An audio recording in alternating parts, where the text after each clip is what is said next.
In the Greek-speaking city of Hierapolis, sometime around the middle of the 1st century of the Common Era, a child was born into a household that did not belong to itself. The city sat on a plateau in what is now southwestern Turkey, above white mineral terraces that spilled down the hillside like frozen water, and the streets moved between the sounds of Phrygian and Greek and the administrative Latin of the empire that had absorbed them all. The child's mother was a slave. That fact determined nearly everything about the first years of his life: the house he slept in, the work that surrounded him, the particular shape his days took before he was old enough to understand that the shape was not accidental, and before he had a name in any ordinary sense, before anyone had looked at him and chosen a word that meant something about who he was given a designation that meant, in the Greek, simply, acquired Epictetus, the acquired one, the one who had been obtained. There is something worth sitting with in that word before anything else is said. A name is among the first gifts a person receives from the world, and what it usually carries is an intention, a hope, a lineage, a private meaning that someone held while they looked at a new face and decided what to call it. The name given to this child carried none of that. It carried only the legal fact of his status. It was not a word that looked at him and saw a person. It was a word that looked at him and saw a category. And perhaps no philosopher in the ancient world would spend more of his life thinking about the difference between what one is called and what one actually is than the child who was given, instead of a name, a legal condition. Hierapolis itself was not a small place, and it was not a place without learning. The city had connections, through trade and through the movements of the educated class, to the wider world of Roman imperial culture. It had temples and baths, and the long colonnaded streets that marked a prosperous provincial center. The mineral springs that made the terraces below the city had drawn visitors for centuries, and where visitors come, money follows, and where money follows, some portion of the civilization that money supports tends to arrive with it. So the child who was called acquired grew up not in an isolated backwater, but in a living corner of the Roman world, surrounded by the languages and the commerce and the social architecture of an empire that stretched from Scotland to the Euphrates and that managed through sheer administrative weight to make itself feel like the only possible form that human organization could take. He was acquired eventually by a man named Epaphroditus. The details of how and when this happened are not recorded with any precision, and what is known about Epaphroditus comes primarily from the unflattering impressions left by people who did not like him very much. He was a freedman himself, a man who had once been a slave and had obtained his freedom, and he had risen into a position of some influence in the court of the Emperor Nero. Freedmen in the Roman system occupied a peculiar and uncomfortable social position. Free, technically, but carrying the memory and the legal residue of their previous condition, neither fully inside the circles of the established aristocracy, nor outside the reach of the ambitions those circles generated. Epaphroditus navigated this position by making himself useful to the powerful, and the powerful in Nero's court were the kind of people who required a particular species of usefulness, flexible, discreet, and not troubled by what the usefulness involved. Into this household, the child from Hierapolis arrived. He was, by the standards of Roman slavery, not in the worst possible position. He was not in the mines. He was not performing the anonymous physical labor that consumed and discarded human bodies at the rate required to keep the empire's infrastructure intact. He was a household slave, which meant proximity to education, proximity to the conversations of the educated, and the particular kind of suffering that comes not from brute physical degradation, but from being present in a world of ideas and discourse, while being legally forbidden from belonging to it. What he made of that proximity, over time, is the whole story. There is an anecdote preserved in the record, attributed to later commentators, that sits at the center of everything that followed. Epictetus, in a moment of cruelty, or testing, or simple exercise of the power available to him, took hold of the leg of his slave and twisted it. The slave, the acquired one, the child from Hierapolis, said calmly and without apparent alarm that if this continued, the bone would break. Epictetus continued. The bone broke. The slave said, in the same calm register, that he had said it would. That is the whole of the anecdote. No accusation, no plea, no cry that registers the pain as an injustice requiring redress or a wound demanding to be acknowledged. Only the observation that what had been predicted had occurred, delivered in the same tone one might use to note that rain had arrived after clouds. Whether the account is historically precise in its details matters less than what it communicates about the philosophy that would later emerge from this life. The point is not Stoic endurance in the sense of teeth-gritting resistance. The point is something more exact than that, the recognition that the body occupied one category of existence and something else, something that had not been given a name yet in this account, occupied a different one entirely. The leg could be broken. Whatever was watching the leg be broken and noting the fact and declining to be located in the breaking, that could not. He was sent to study.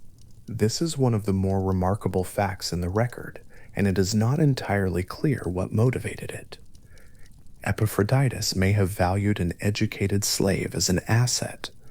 The educational culture of the Roman world included, at its margins, the practice of enslaved people receiving instruction that made them more valuable to their owners. Secretaries, tutors, managers of complex households required literacy and more. Whatever the reason, the acquired one from Hierapolis was given access to the teachings of a man named Gaius Musonius Rufus. Musonius Rufus taught in Rome. He was himself a Roman knight, a member of the equestrian class, and he was teaching at a time when philosophy in Rome was a practical and sometimes dangerous pursuit, not because it was considered frivolous, but because it was considered seriously, and the ideas it raised about how to live had a habit of implying things about the people who were not living that way, including, on occasion, emperors. Musonius had been exiled before, and would be exiled again, not for writing abstract treatises, but for the quality of his public thinking and the inconvenient clarity it produced in the minds of those who heard him. What Musonius taught was not, at its foundation, a system of propositions to be arranged and defended. He taught that philosophy was a practice for the living of an actual life, not a preparation for such living, not a theory about such living, but the thing itself, inseparable from the body, from the daily choices, from the specific conditions of hardship and loss and uncertainty that life delivered without consulting anyone's preferences. He believed that a philosophy which could not be practiced under real conditions was not philosophy at all, but something closer to ornament, a decoration for the comfortable, an intellectual exercise for people who did not yet need what philosophy was actually for. This was the man at whose feet the slave from Hierapolis sat. The room would have smelled of stone and the oil burning in the lamps. The light would have fallen at angles that made some faces clear and left others in shadow. Students from various positions in the Roman social hierarchy would have been arranged in the space, some of them sons of wealth, some of them freedmen, some of them slaves, all of them there because the teacher had something to say that their other teachers were not saying, and among them, listening with an attention shaped by everything his life had already given him to understand about the difference between having and being, sat the one who had been named for the fact of his acquisition. What Musonius said, in lesson after lesson, in the patient and deliberate way of a man who had thought about the same questions from many directions over many years, was that the only thing a person genuinely owned was the quality of their own rational response to what happened to them. Not the thing that happened, not the conditions in which it happened, not the outcome it produced, or the opinion others formed about how it was handled. Only the response itself, the interior movement of a thinking, choosing being who encountered the world and decided in each moment how to meet it. Everything else was on loan. Everything else was in one sense or another acquired. The student from Hierapolis must have recognized something in this argument that had the specific weight of things already known rather than things newly learned. He had been living at the edge of that argument for as long as he could remember.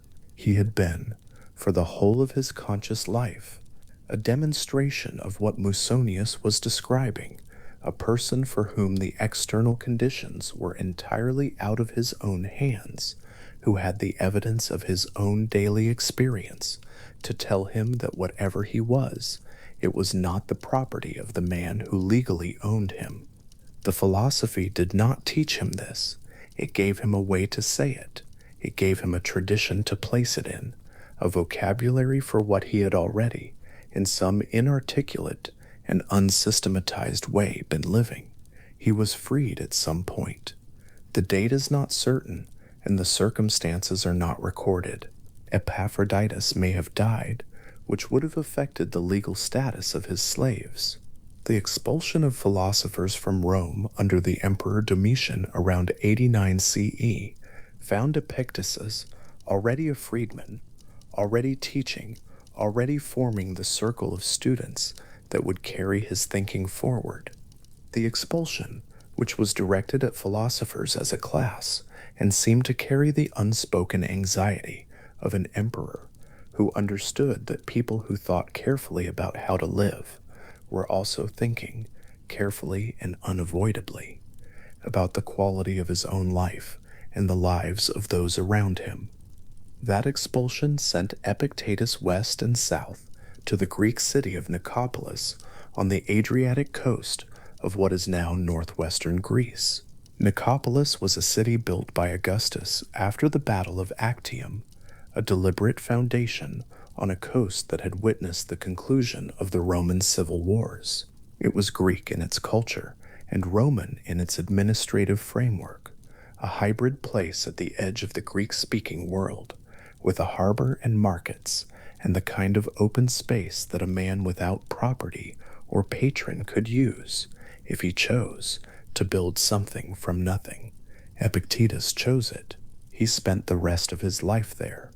He taught in an open school, a physical place, it seems, with a door that could be opened to the morning air, and students who arrived from distances that suggest his reputation had traveled considerably further than his own legs had carried him.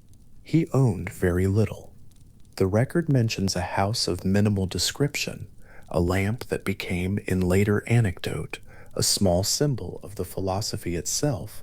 Someone stole it once, and Epictetus responded not with the outrage of a person whose property had been taken, but with the equanimity of a person who had understood all along that the lamp was not really his in any of the ways that mattered. He took another lamp. The philosophy continued. What the philosophy looked like in practice was a man speaking. Epictetus wrote nothing, or if he wrote anything, nothing has survived. The body of his work that exists, the 8 books of the asterisk discourses, asterisk, and the compressed handbook known as the asterisk Enchiridion, asterisk, reached the world because of a student named Arian, who was young when he came to Nicopolis, and who had the instinct, or the luck, or perhaps the philosophical understanding, to bring a stylus and something to write on to the teaching sessions and to set down what he heard. Arian was not taking notes for himself. That is worth saying plainly. A person taking notes for their own later study makes certain choices about compression and selection that a person preserving a voice for others to encounter does not make. Arian was preserving a voice. He was capturing the specific movement of a man's mind as it worked through a question in real time in front of students in the back and forth of a teaching session where objections were raised and examples were offered, and the argument was tested against the actual conditions of actual lives. What he wrote was not a treatise, it was a transcript. The philosophy arrived in it, not as a system laid out in formal order, but as a voice, direct, sometimes sharp, occasionally impatient, often warm, always concerned with the specific person in front of it and the specific conditions that person was navigating. This was, it turned out, exactly the right form for what Epictetus had to say, a philosophy built on the argument that ideas must be inhabited rather than merely held, practiced rather than merely known, tested against the body and the daily life rather than preserved in the abstract. Such a philosophy was well served by arriving in the form of a voice rather than a text. The students in Nicopolis heard it spoken. The students who came after them heard it read aloud from Arian's transcription in a voice that attempted to approximate the original. And the shape of the argument even now carries something of that original orality, the sense of a person speaking directly, reaching across whatever distance separates the speaking from the hearing, asking whether the ideas have landed not in the mind only, but in the life. The city of Nicopolis would have had, on a clear day, a view across the Ambracian Gulf toward the mountains of Epirus. The light there on the Adriatic coast has a particular quality in the later afternoon, a horizontal light that makes long shadows and turns the ordinary surfaces of walls and doorways into something more legible, as if the day is writing itself down before it goes. In that light, in that city, in the last decades of the first century and the early decades of the second, a man who had been born into slavery and given a word for property instead of a name built, entirely from speaking, a school without walls, and a philosophy without a text. He could not have owned the city. He could not have owned the school in any formal sense. He could not have owned even the words he spoke, which left his mouth and entered other minds, and became in those minds something that no longer required his presence to continue. He owned nothing, in the end, except what Musonius had told him was the only thing ever genuinely available to be owned, the quality of the response, the attention brought to each day's teaching, the honesty with which each question was examined, the refusal, patient and daily and entirely without drama, to locate his own life in anything that could be taken by a master or canceled by an emperor or stolen by a hand in the night. When students arrived at his door in the morning, they arrived at the door of a man who had already, by the time they came, worked through the evidence available to him about what was and was not in his power to control, and had arranged his life accordingly. The arrangement was not ostentatious. It did not require an audience or produce visible suffering for others to admire. It was quiet in the way that genuine things tend to be quiet, not performing their depth, not advertising their difficulty, simply being what they were in the specific conditions that surrounded them. The student who would eventually become the emperor, Hadrian's close companion, Arian, the young man with the stylus, sat at the edge of that arrangement and wrote down what he heard. He could not write down the room.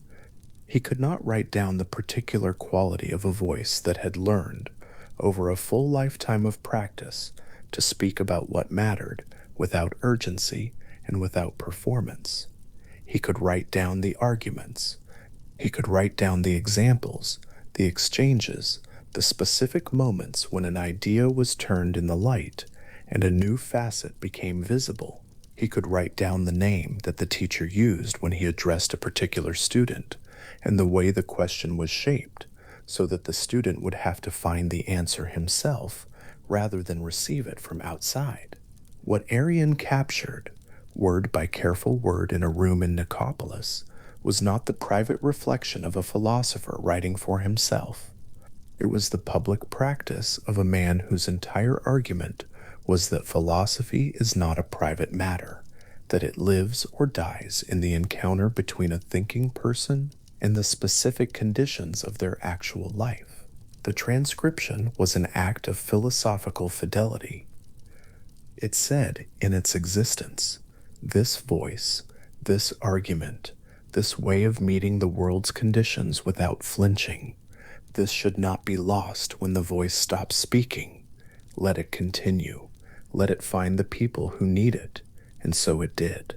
The asterisk discourses, asterisk moved through the ancient world and eventually through the medieval preservation networks that saved certain texts and lost others, and arrived in the modern world as the record of a man who owned nothing, claimed nothing, built nothing that could be inherited and left behind because of one student's fidelity to a voice, the most complete account we have of what it means to look at the conditions of a mortal life, any mortal life, the slaves and the emperors and everyone between them, and to ask with genuine philosophical patience, which of these conditions is actually mine?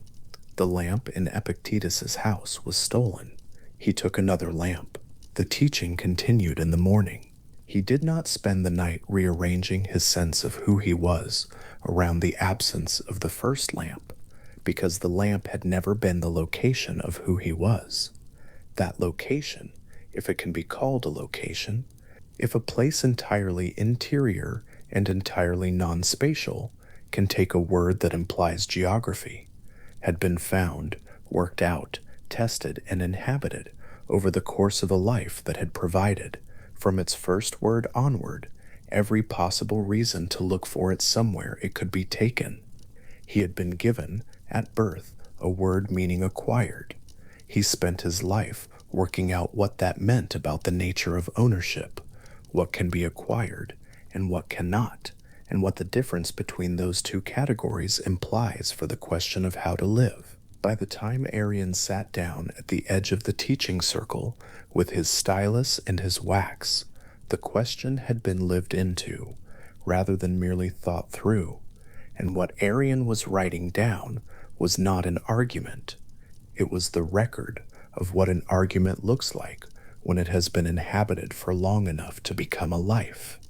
In the room in Nicopolis, while the lamp burned and the voice continued and the stylus moved across the wax, a man who had been named for his own captivity was leaving behind, in spoken words carefully preserved, the most durable form of freedom available to anyone who has ever tried to hold something that cannot be held.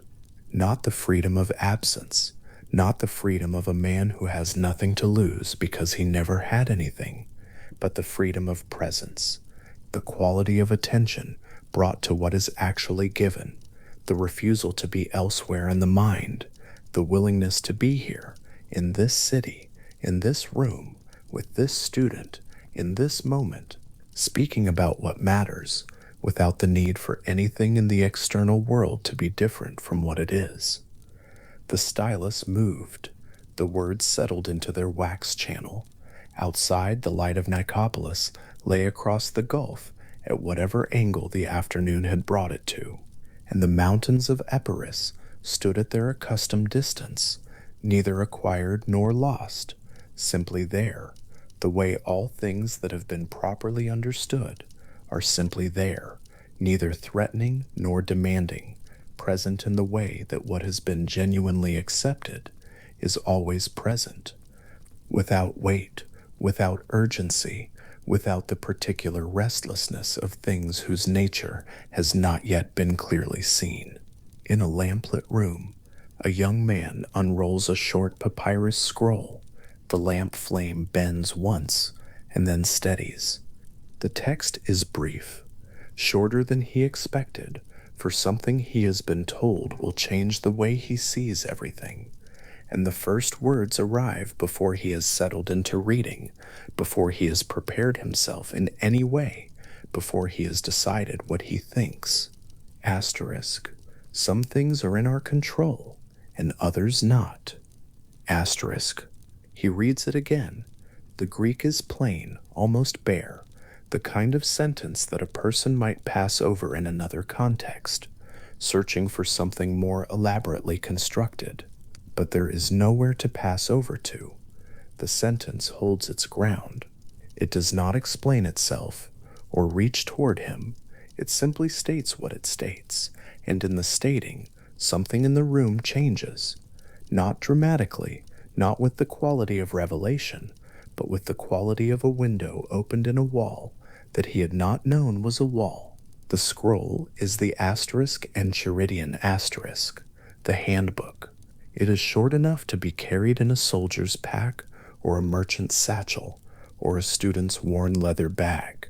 It was written down not by its author, but by a young man named Arion, who sat near enough to Epictetus to hear him breathe between sentences, and who understood that what was being spoken in that open schoolroom in Nicopolis was too precise and too necessary to exist only in air. The asterisk, enchiridion asterisk, is a distillation, a handful of the master's teachings compressed into a form that can be held and returned to and read in a lamplit room by someone who has not yet understood that the first sentence contains everything the rest is unpacking. The young man sets the scroll down on the table and looks at the wall across from him. The lamp is still burning. Outside, the city is making its night sounds. He picks the scroll up and reads the first sentence again. Asterisk. Some things are in our control and others not. Asterisk. Something in him is already trying to argue with it. Something in him is already listing exceptions, reaching for a counterexample, feeling the natural human resistance to a statement that is this clean. And in that resistance, something is also beginning, something quiet, like the first thread of a knot beginning to loosen before the fingers know what they are doing. The first sentence is not, in the end, an observation. Epictetus was a teacher, not a theorist, and almost everything he put into words was designed not to inform, but to redirect. The opening of the asterisk enchiridion.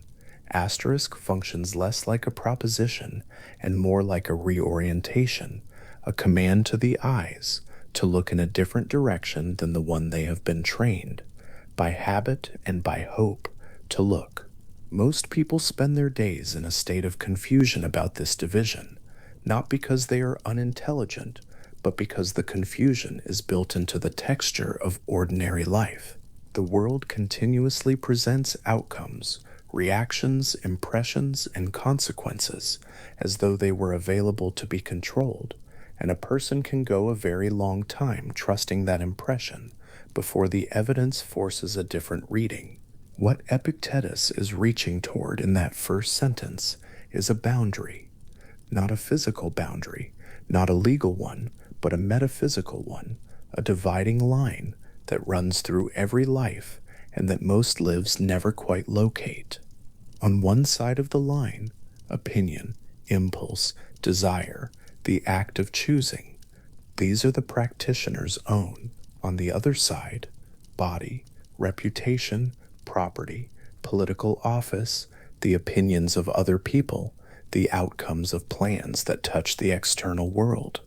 These are not the practitioner's own, regardless of how insistently it feels as though they should be. What is on the practitioner's side of the line is very small. Seen from the outside, it might look to a person who has not sat with it like a poverty. One thing, the single faculty of deliberate choice, the capacity to attend to an impression, to examine it, to respond to it with intention rather than with reflex. Epictetus calls this asterisk proheresis. Asterisk. The word is Old Greek for a decision made in advance, a preference exercised by something genuinely rational rather than pushed forward by hunger or fear. It is the will before the will becomes wish. It is the space, sometimes very narrow, sometimes barely perceptible, between what happens and what the practitioner does with what happens. The student in the lamplit room would not, on his first reading, feel the size of this. The size of it is not immediately visible. What is immediately visible is the smallness, the obvious, almost deflating smallness of the territory that Epictetus is calling genuinely one's own.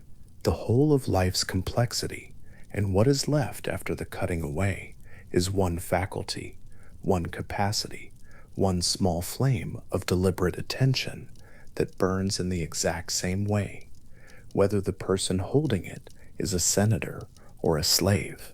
And then something shifts, not in a single moment, but gradually over the next minutes or hours or years of sitting with this.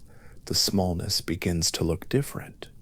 It begins to look not like poverty, but like sufficiency, not like a consolation for the loss of everything else, but like the actual thing, the thing that all the striving after money and reputation and the emperor's favor and the goodwill of neighbors was always underneath trying to secure. The security that a person reaches for through reputation is the security of feeling that their existence is solid, that it cannot be taken, that they are not at the mercy of something they cannot govern. And Epictetus is saying, with the patience of someone who has lived this thoroughly, the security that reputation promises is always illusory, always conditional, always revocable. But there is a security available. It does not require any particular outcome in the world. It requires only that the practitioner return, again and again, to the one faculty that is genuinely theirs.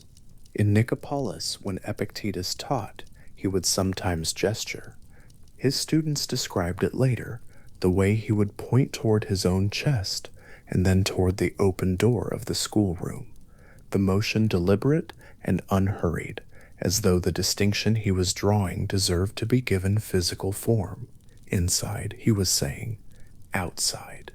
These two territories, one of them is yours, and the gesture toward the open door was not dismissive. He was not telling his students that the world beyond the door was worthless or unreal or deserving of contempt. He was making a more precise point, a point that requires enormous care to receive correctly, that the world beyond the door is real and is full of things worth pursuing, and is also entirely beyond your governance, and that confusing these two facts is the engine of most of human suffering. The confusion is not a mistake anyone intends to make. It is almost structural. When a person works very hard toward a particular outcome, a promotion, a friendship, the recovery of someone they love from an illness, the effort feels like it is producing the outcome, and in many cases the correlation is close enough that the impression is not obviously wrong.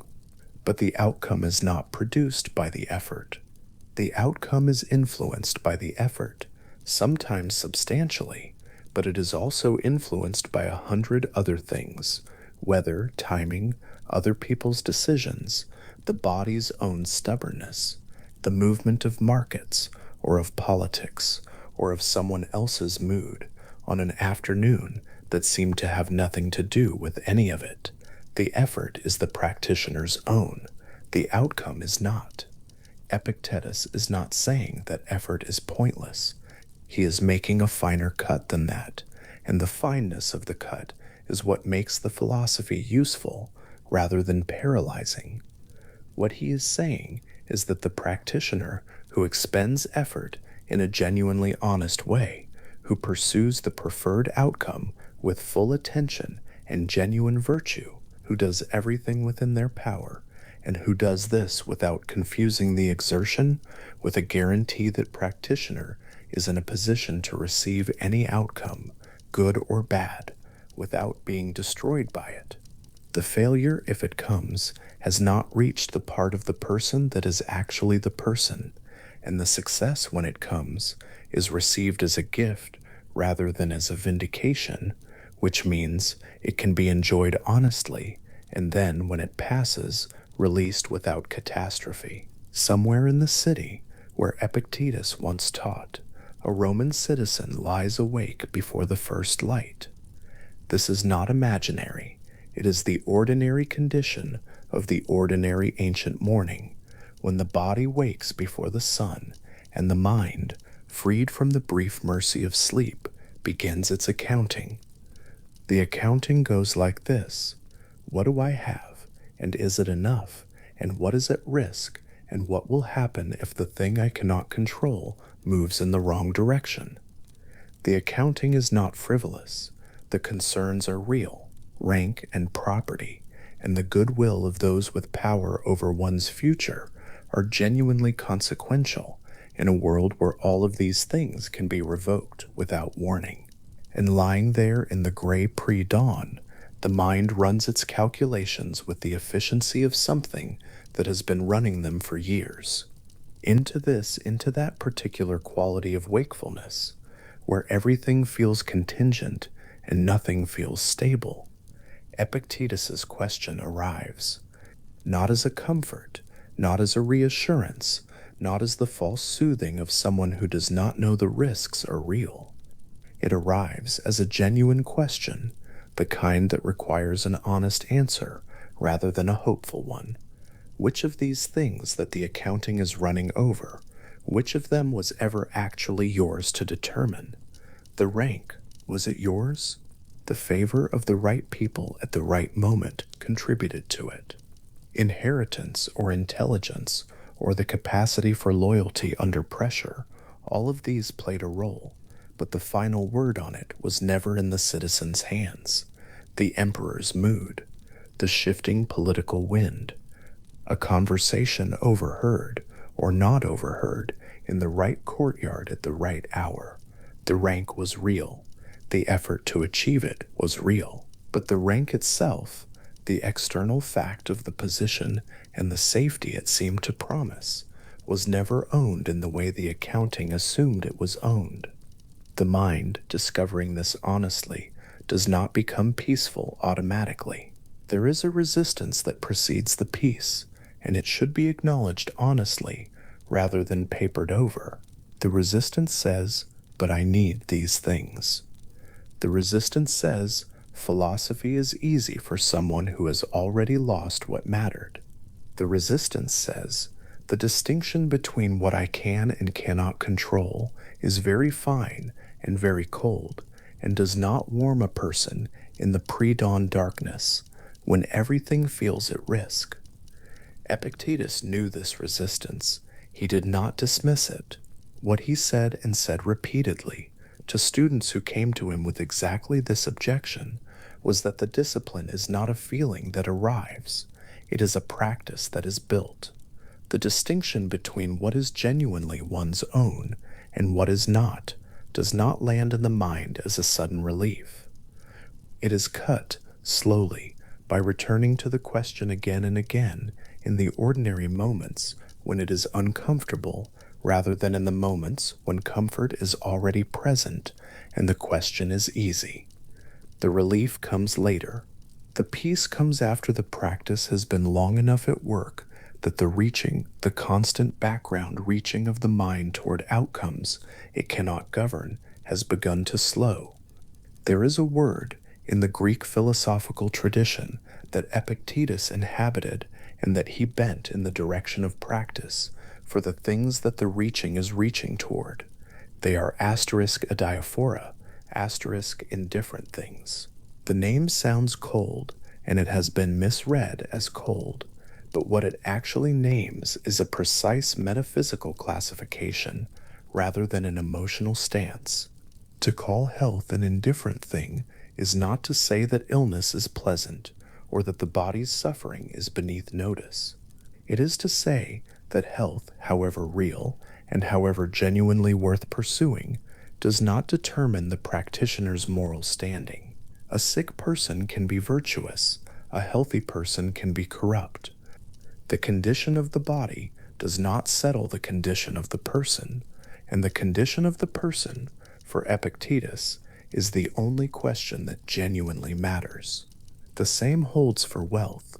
Wealth is real, poverty is genuinely difficult. Epictetus did not pretend otherwise, and his biography, born without any legal claim on his own existence, gave him no room for that pretense. But wealth does not make its possessor good, and poverty does not make its sufferer bad. These are, in the language of the tradition, preferred indifference, things worth pursuing when available, worth maintaining when in hand, not worth corrupting oneself to acquire, and not worth being destroyed by losing. They sit in a category below virtue, not because they are contemptible, but because they are not, in the end, what the accounting should be about. The distinction matters because the suffering that arrives when preferred indifference are lost is, in Epictetus's analysis, always partially self-generated. Not entirely. He is too honest to say entirely. When something genuinely valued is taken away, there is a natural response, a real and appropriate response, and the Stoic tradition does not ask that this response be suppressed or denied. What it asks is that the practitioner examine whether the suffering is accurate, whether it is proportionate to what was actually lost, or whether it has been amplified by an additional judgment that now everything is ruined, that life without this thing is no longer worth the effort of living, that the loss proves some terrible truth about the world's indifference. The additional judgment is the thing that is within the practitioner's power. The loss is not.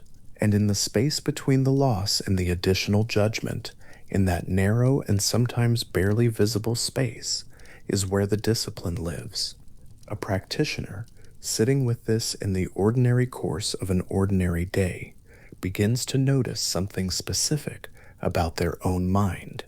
The noticing is gradual, and it is not always comfortable, and it is, in the end, the whole of the practice.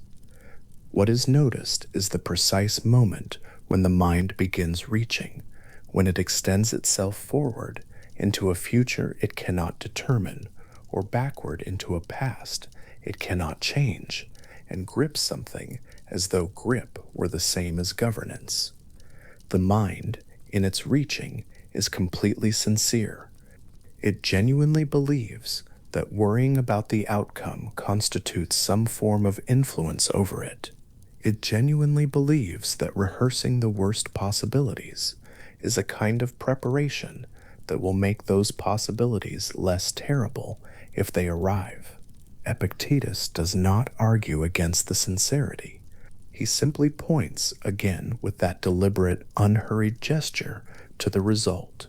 When a person reaches toward what they cannot hold and grips it as hard as the anxiety requires, what is the shape of their day? What is the texture of their attention? Where is the quality of the choices they are making? The choices that are genuinely available to them, the ones that belong to the small sufficient territory on their side of the line, while all of that reaching is happening.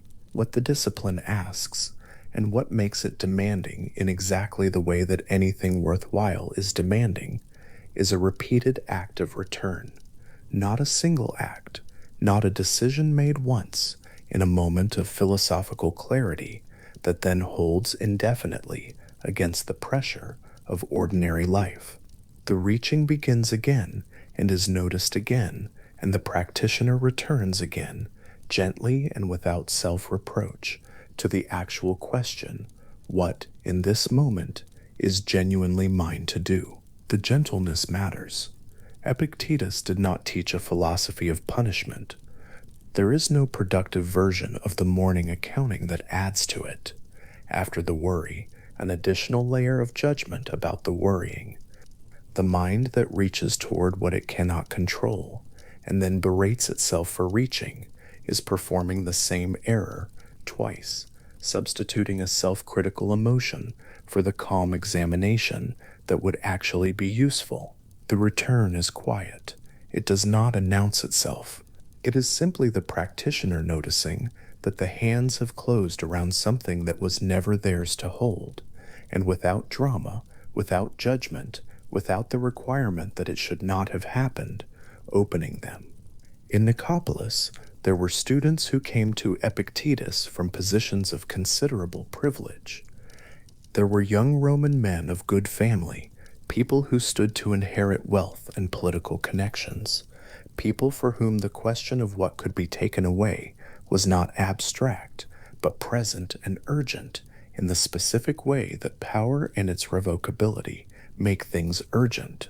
They sat in the same open schoolroom with students who came from much less, and what Epictetus gave all of them was the same, not a technique for securing what was at risk, but a framework for understanding that the security they were reaching for had always been located in the wrong place. The wealthy student and the student of lesser means both leave the schoolroom changed in the same direction, if the teaching has reached them, not because their external circumstances are the same, they are not, and the philosophy does not pretend they are, but because what has shifted in them is not their relationship to their circumstances, but their understanding of which part of themselves their circumstances can reach. The circumstances can reach the body, the property, the reputation, the rank. They cannot reach the faculty of choice, unless the faculty of choice abandons its own ground and goes to meet them. And this is where the teaching becomes, in a strange and gradual way, genuinely freeing rather than merely consoling. The consolation version would be, you have lost something real, but there is a kind of inner peace that can make up for it. Epictetus is not offering consolation. He is making a stronger claim that the territory on the practitioner's side of the line is not a consolation prize, but the actual prize, the thing that all the striving was always reaching toward, without knowing what it was reaching toward. The security, the stability, the sense of existing in a way that cannot be revoked. These are available. They were always available. They are located in the one place they have always been located, and the reason they have been so difficult to find is that the mind has been looking everywhere outside that place, everywhere that is more immediately visible and more immediately responsive to effort. When the student in the lamplit room sets down the asterisk and Charidian asterisk and sits for a moment without moving, what is happening in that stillness is not understanding in the intellectual sense. Understanding will come later, and it will be slow, and it will require the return, the repeated, unglamorous, ordinary return to the practice. What is happening in the moment of stillness is something prior to understanding. It is something like recognition. The sentence has named something that was always present but was not named, and in the naming, the thing is suddenly visible, where before it was simply there, below the level of articulation, a constant pressure that had not yet been given a shape. Asterisk, some things are in our control and others not. Asterisk, the recognition is not comfortable immediately. Recognition seldom is. What it does is shift the question. Before the first sentence, the question was, how do I secure the things I need? After it, the question is, which of the things I thought I needed are genuinely mine to determine? The second question is harder in some ways, in other ways, in the ways that matter most, across the length of a life. It is a great deal easier, because it is a question that has an answer, and the answer does not depend on the cooperation of the world. The asterisk proharis asterisk, the deliberate rational choice, the faculty that Epictetus is pointing toward when he speaks of what is genuinely one's own, is not a poetic metaphor for inner strength. It is a specific and locatable thing, and it has a physical correlate that practitioners report finding when they sit with the practice long enough. It is the moment of pause, the breath between the impression and the response, the instant in which the mind, rather than following the automatic pull of appetite or fear, actually stops and looks at what has arrived and chooses what to do with it. The pause is very small. In most ordinary moments, it is almost imperceptible, but it is there, and it is real, and in it the whole of the Epictetean philosophy is not merely described, but enacted. The feeling of this, and there is a feeling to it, a specific physical quality, is something like the release of a sustained bracing. The body that has been held against an anticipated blow, tensed forward, gathering itself against an outcome it cannot stop anyway, feels in the relaxing of that tension a quality of space that was not there before, not relief, exactly in the way that escape from danger produces relief. Something quieter, something more like the return to a ground that was always there and was always solid and was simply not being stood on because the bracing required a posture that held both feet slightly off the surface. The territory that is genuinely one's own turns out, in the inhabiting of it, to be large enough. It is not infinite. It does not contain everything that the life had wanted to put into it, but it is solid in a way that the other territory, the territory of reputation and rank, and the outcomes of plans that depend on the world's cooperation, is not and cannot be, and the solidness is not a philosophical argument for which solidness is not the right word. It is a felt quality available to anyone who has sat with the practice long enough to stop bracing against things they cannot stop. The returning, always the returning, this is the central motion of the practice, and Epictetus never suggested it would become easy or that a point would arrive where it was no longer necessary. What changes is not the frequency of the returning, but its quality.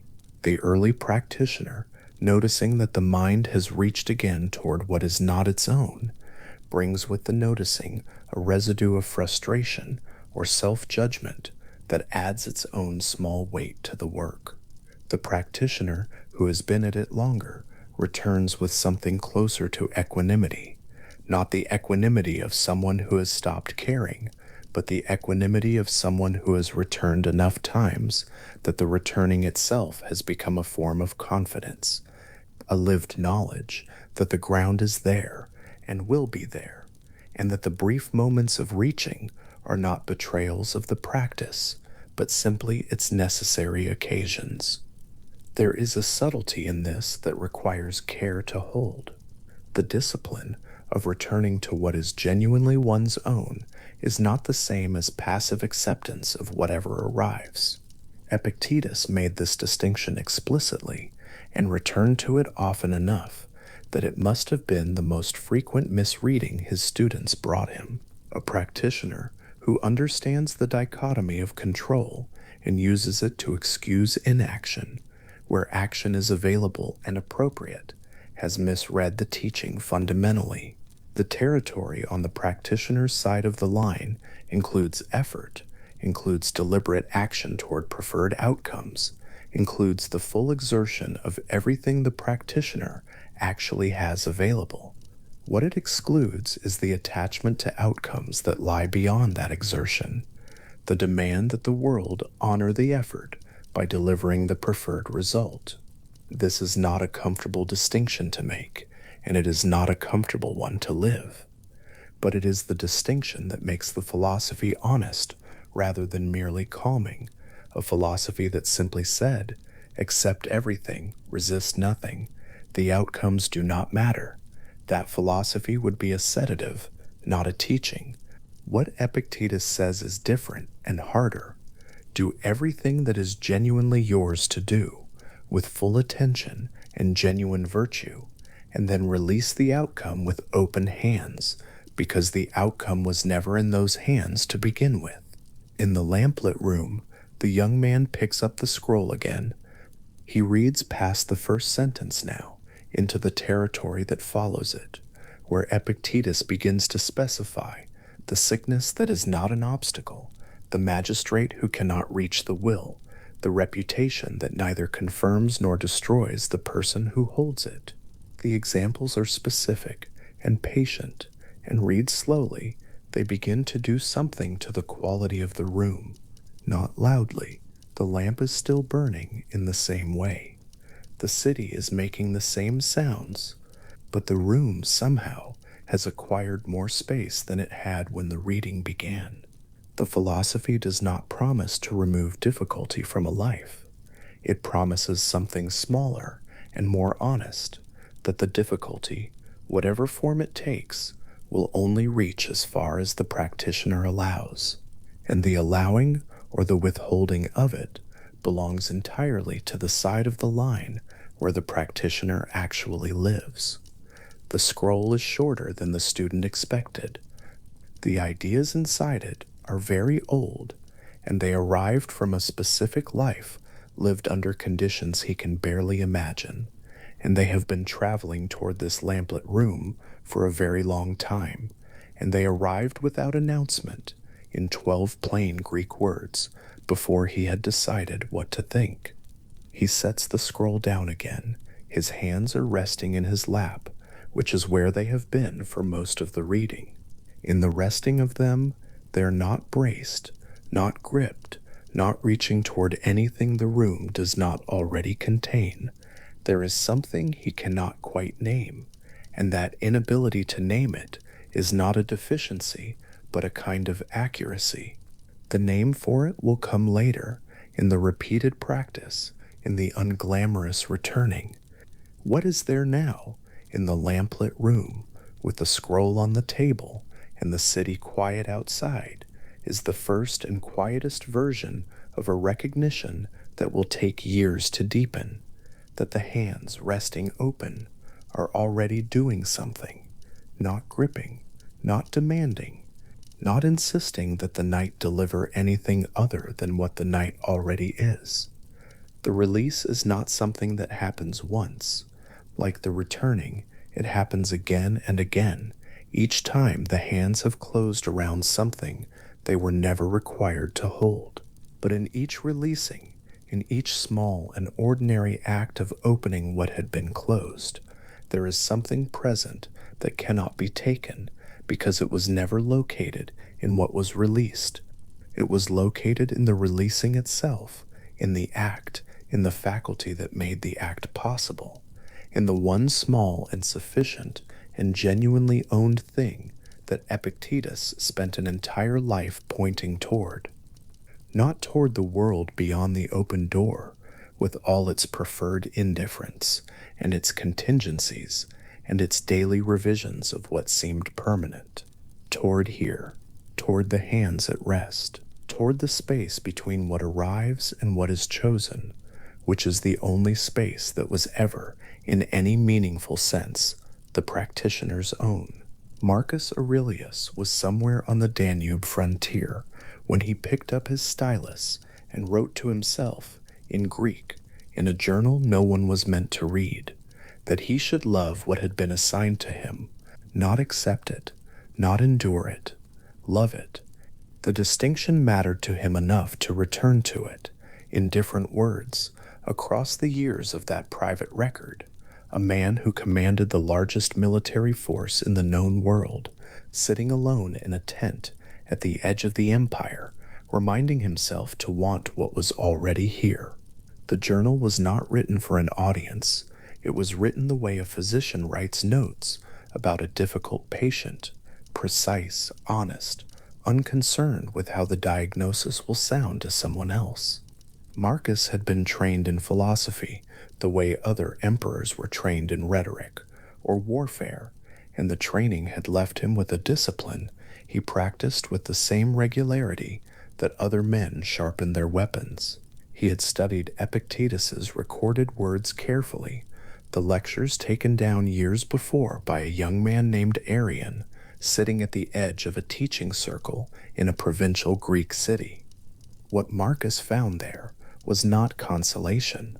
It was something with more structure than that, more like a tool or a practice or a way of standing in relation to everything that could not be changed.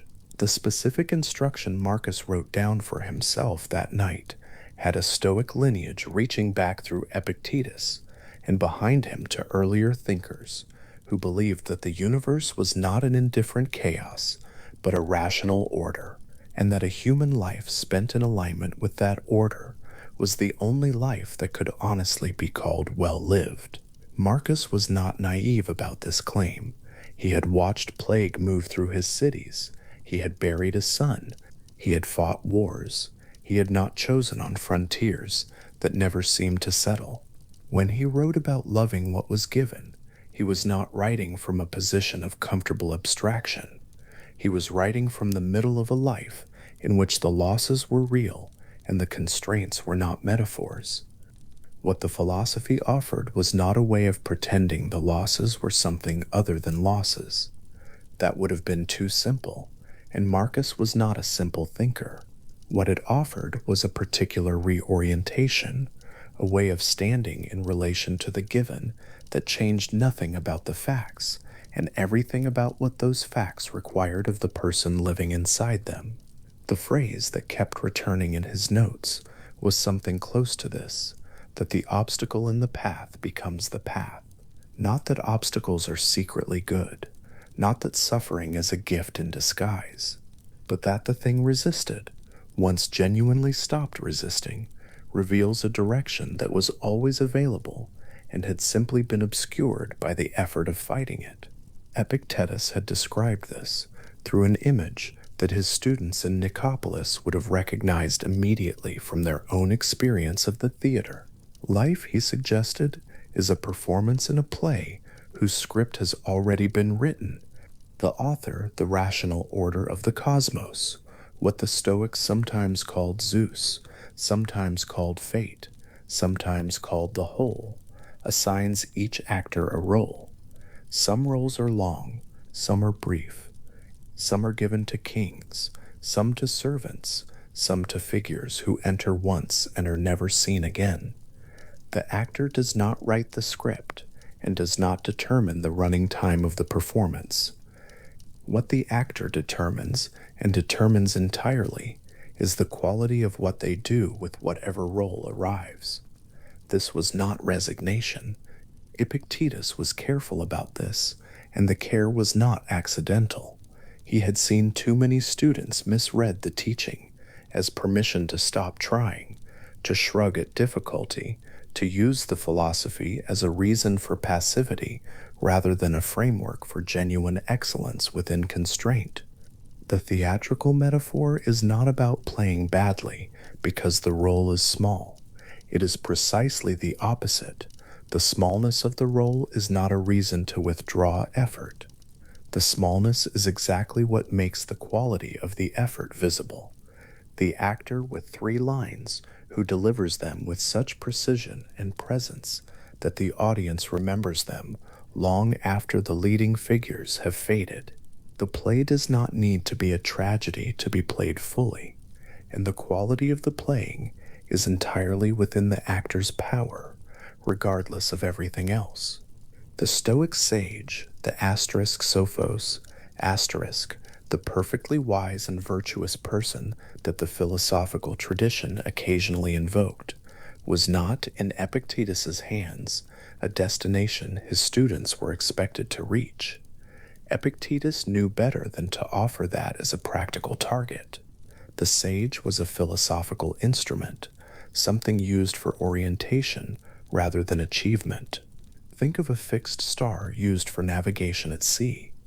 The sailor does not expect to arrive at the star. The sailor uses the star to know where north is, and from that knowledge steers. The sage functions similarly, not a model of achievable perfection, but a steady reference point against which one could honestly measure the direction of travel, the small corrections made across a life, the gap between what one did and what genuine virtue would have required. Progress, not perfection. Epictetus returned to this distinction often, because the misreading of it had consequences. A student who believed that the standard of the sage was an achievable threshold would eventually give up when they failed to reach it, concluding that the philosophy was beyond them. A student who understood the sage as a North Star would measure the quality of their orientation and their consistency of direction, neither claiming more than they had achieved, nor abandoning effort because the destination was distant. The distance was not the point, the direction was the point. And direction, unlike destination, was always available to attend to right now in this action, in this response to this circumstance, whatever it happened to be. There is a word for the position this requires. It had been named before Epictetus and would be named more explicitly by others after him, though the idea itself, in the Stoic tradition, was woven into the cosmological fabric of the whole philosophy. Asterisk. Amor fati asterisk. The love of fate, not the tolerance of fate, not the grudging acknowledgement of fate. The love. The question this raises immediately is how love of something painful is possible without a kind of dishonesty, without pretending the pain is something other than pain, without building an elaborate narrative in which the loss turns out to have been secretly good all along. The Stoic answer to that question was not sentimental.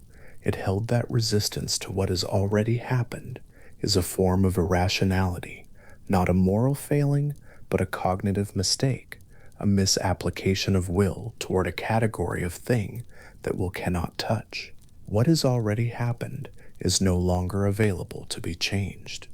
The past is, in a precise philosophical sense, outside the domain of the will entirely. To continue directing energy toward changing what cannot be changed is to spend something genuinely valuable, attention, vitality, clarity, on a transaction that cannot complete. And to stop that redirection, to genuinely withdraw the will from the impossible task of undoing what is done, is not defeat. It is something more like coming home to where the will was always capable of operating, to the present action, the present quality of attention, the present orientation of the self. This is what loving fate actually requires. Not a theatrical declaration of gratitude for suffering, not the suppression of genuine sorrow, but the consistent, practiced, repeatedly renewed withdrawal of will from the domain of the unchangeable, and its redirection toward the domain where it has always been sovereign. The love in asterisk amor fati. Asterisk is less like the love of a warm afternoon and more like the love a craftsman has for the grain of a particular wood. The craftsman who learns the wood's nature and works with it rather than against it, who does not pretend the knots are not there, but finds the line of the work that passes through and around them, whose finished piece carries the truth of the material rather than arguing against it. Marcus understood this in a way that made it personal and practical rather than theoretical.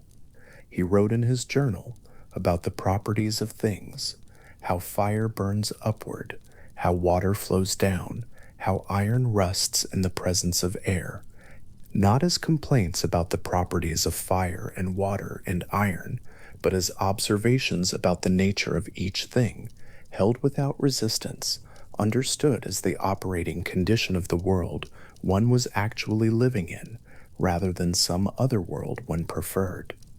He extended the same observation to himself, noting where his own nature was difficult, where his impatience ran ahead of his judgment, where his desire for quiet conflicted with the relentless demands of the office he had not sought and could not leave. He was applying the same non-resistant attention to himself that he applied to the material conditions of his life. The wood has knots. Work with them. Epictetus taught this not as a philosophy for emperors, but as a philosophy for anyone who had run up against the limits of what wanting something could achieve. The particular texture of the constraint did not matter, whether the obstacle was a master who held legal ownership of one's body, or an illness that could not be cured, or a political condition that could not be safely opposed, or simply the ordinary succession of days in which plans fell apart and conversations went badly, and the morning's intentions did not survive contact with the afternoon. The philosophy was built to be applicable at every scale, because the structure of the difficulty was always the same.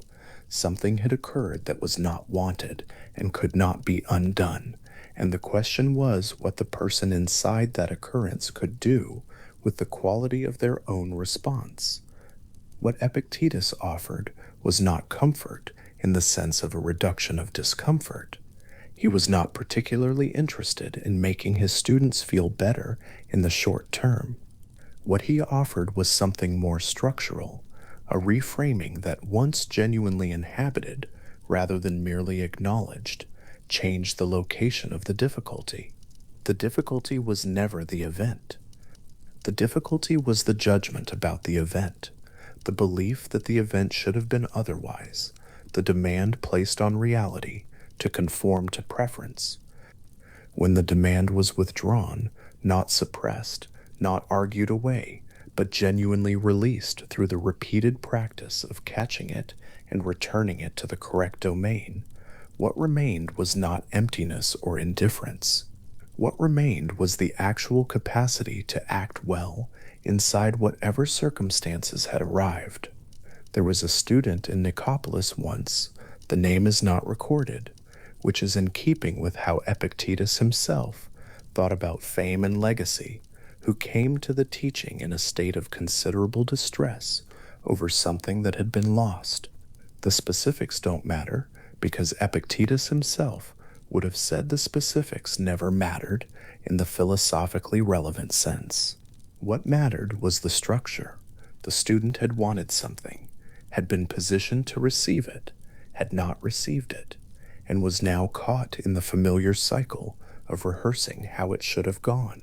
Epictetus did not tell the student that the loss was unimportant or that the grief was unjustified. He asked instead whether the thing that had been lost had ever, in any honest analysis, been fully within the student's power to keep, not to obtain. The obtaining was already past, but to keep permanently against all circumstances and all time. The question was not rhetorical. Epictetus meant it to be held and turned over carefully, because the honest answer was not available on the surface. The honest answer required the student to look at the nature of the thing that had been lost, whether it was a relationship, a reputation, a position, a health, and to notice that in every case the continued existence of the thing had depended on conditions that had never been fully within the student's power. This was not a way of diminishing the value of what was lost. It was a way of seeing, with clarity and without the distortion of wish, what had actually been held and what the terms of the holding had always been. What had been held was not a permanent possession. It had been held as a gift is held, fully and for a time, and with the knowledge available to honest inspection that the time was not determined by the holder. Grief held in that frame does not disappear. Epictetus never suggested it would, and to suggest it would have been dishonest. What changes is the character of the grief. The grief that comes from accurate understanding of what occurred. I had this, it was real, it was valued, it is no longer present, has a quality of clean sorrow that moves through without accumulating.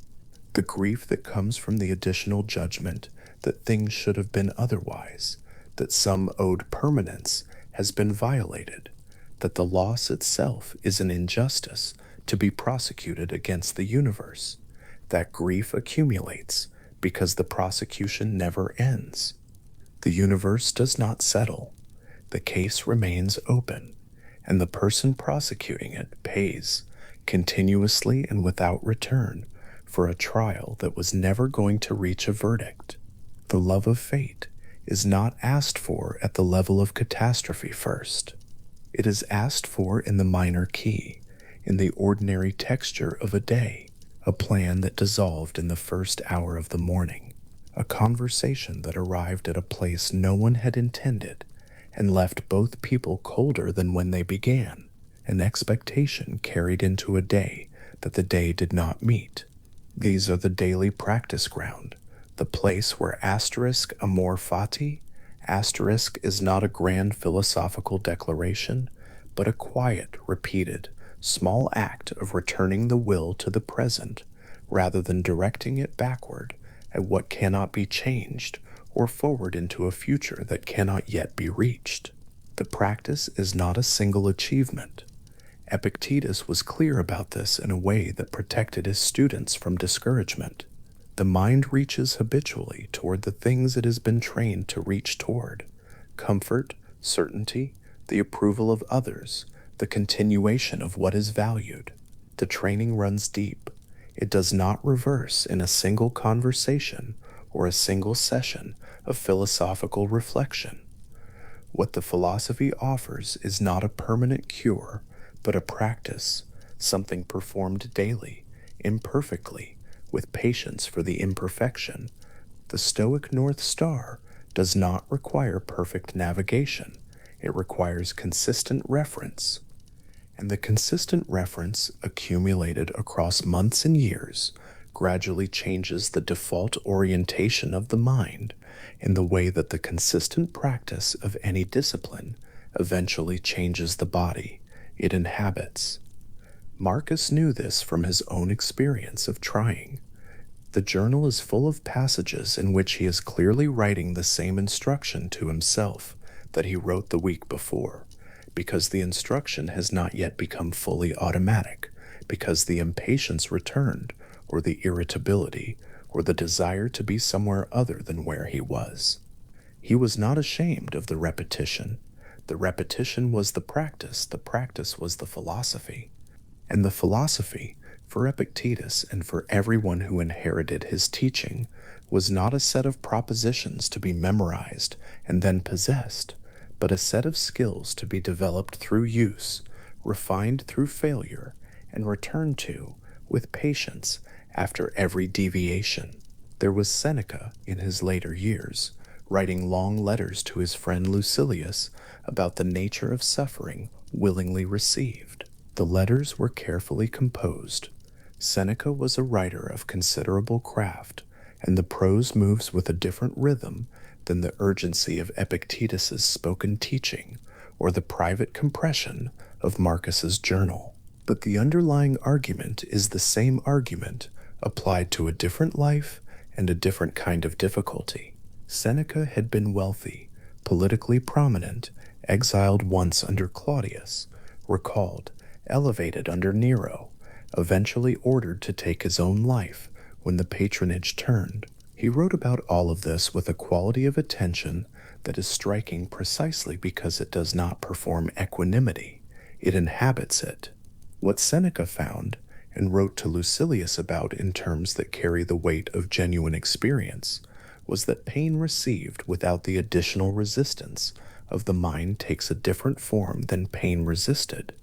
He described this not as the absence of sensation, but as a change in the character of the sensation, the difference between the wave allowed to pass through and the wave met with a wall, which breaks over the wall and continues flooding behind it.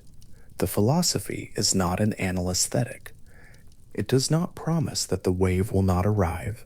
It offers instead a practice of non-resistance that changes what the wave does when it comes, letting it move through the full span of its natural duration and then recede, rather than holding it in place with the effort of fighting it.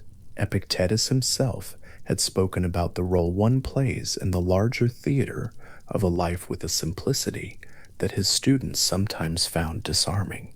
Not the role of emperor or slave, philosopher or soldier, though he had thoughts about all of these, but the deeper role of rational being in a rational cosmos.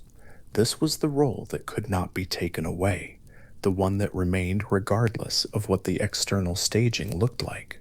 A man might be given the role of a slave in the social performance of the Roman world, and the role of a free rational agent in the philosophical performance that ran simultaneously beneath it. Both roles were real. Only one of them was entirely within the actor's power to play with full integrity. This is what the theatrical metaphor was actually doing, not dismissing the material conditions of life as unimportant, but distinguishing between two different kinds of performance that run simultaneously through a human life. The social performance, which is shaped by circumstances the self did not fully choose, and the philosophical performance, which is shaped entirely by the quality of the will that meets those circumstances. The social role can be undignified, the philosophical role cannot be touched. And the practice of amor fati, of loving rather than merely tolerating what the script has assigned, is ultimately the practice of inhabiting the second role with such consistency and depth that the first role, however difficult, loses the power to determine one's internal condition. In the tent on the Danube, with lamplight on papyrus and a stylus marking words in Greek that no one was expected to read, Marcus wrote about the morning that was coming. Another day of the same difficulties, the same demands, the same people with the same impatience, and the same fear, and the same capacity for small cruelties dressed up as necessity. He did not write about this with resentment. He wrote about it with something closer to a steady, clear-eyed preparation, not the preparation of someone bracing for impact, but the preparation of someone who has practiced receiving what arrives with enough consistency that the receiving has become, over years and effort, something resembling a natural motion. The love of fate does not arrive complete. It is built slowly through the repeated practice of meeting what is given without the added weight of the demand that it should have been otherwise. Small moments of practice accumulate into a different quality of attention, and a different quality of attention accumulates into something that begins to resemble, from a sufficient distance, the equanimity that the philosophy describes. Not the pretense of equanimity, not the performance of a serenity that masks unprocessed resistance, but the genuine article, the actual settling of the mind into what is, arrived at through patient and repeated effort, and available to anyone who is willing to apply the same kind of consistent discipline to their interior life that they would apply to any other demanding practice. The stage is always exactly what it is. The role is assigned rather than chosen. The running time of the performance is not the actor's to determine. What remains, what has always remained, and what will remain through every variation of circumstance, is the quality of the presence brought to the lines that were given, in the time that was given, in the role that arrived rather than the one that was desired. The completeness of the playing does not require the grandeur of the part. It requires only the full inhabiting of whatever the part contains, with the skill and the attention and the honest care that the work deserves. And the actor who has genuinely inhabited the role, who has found, through practice, the particular quality of attention that meets what is given rather than fighting it, walks onto the stage, not with resignation and not with false enthusiasm, but with something quieter and more substantial than either, something that has been earned through the patient repetition of returning the will to its correct domain, of refusing to spend it on what cannot be changed, and directing it instead toward the quality of this present action, this present choice, this present step onto the boards. The particular piece available in this is not loud. It does not announce itself.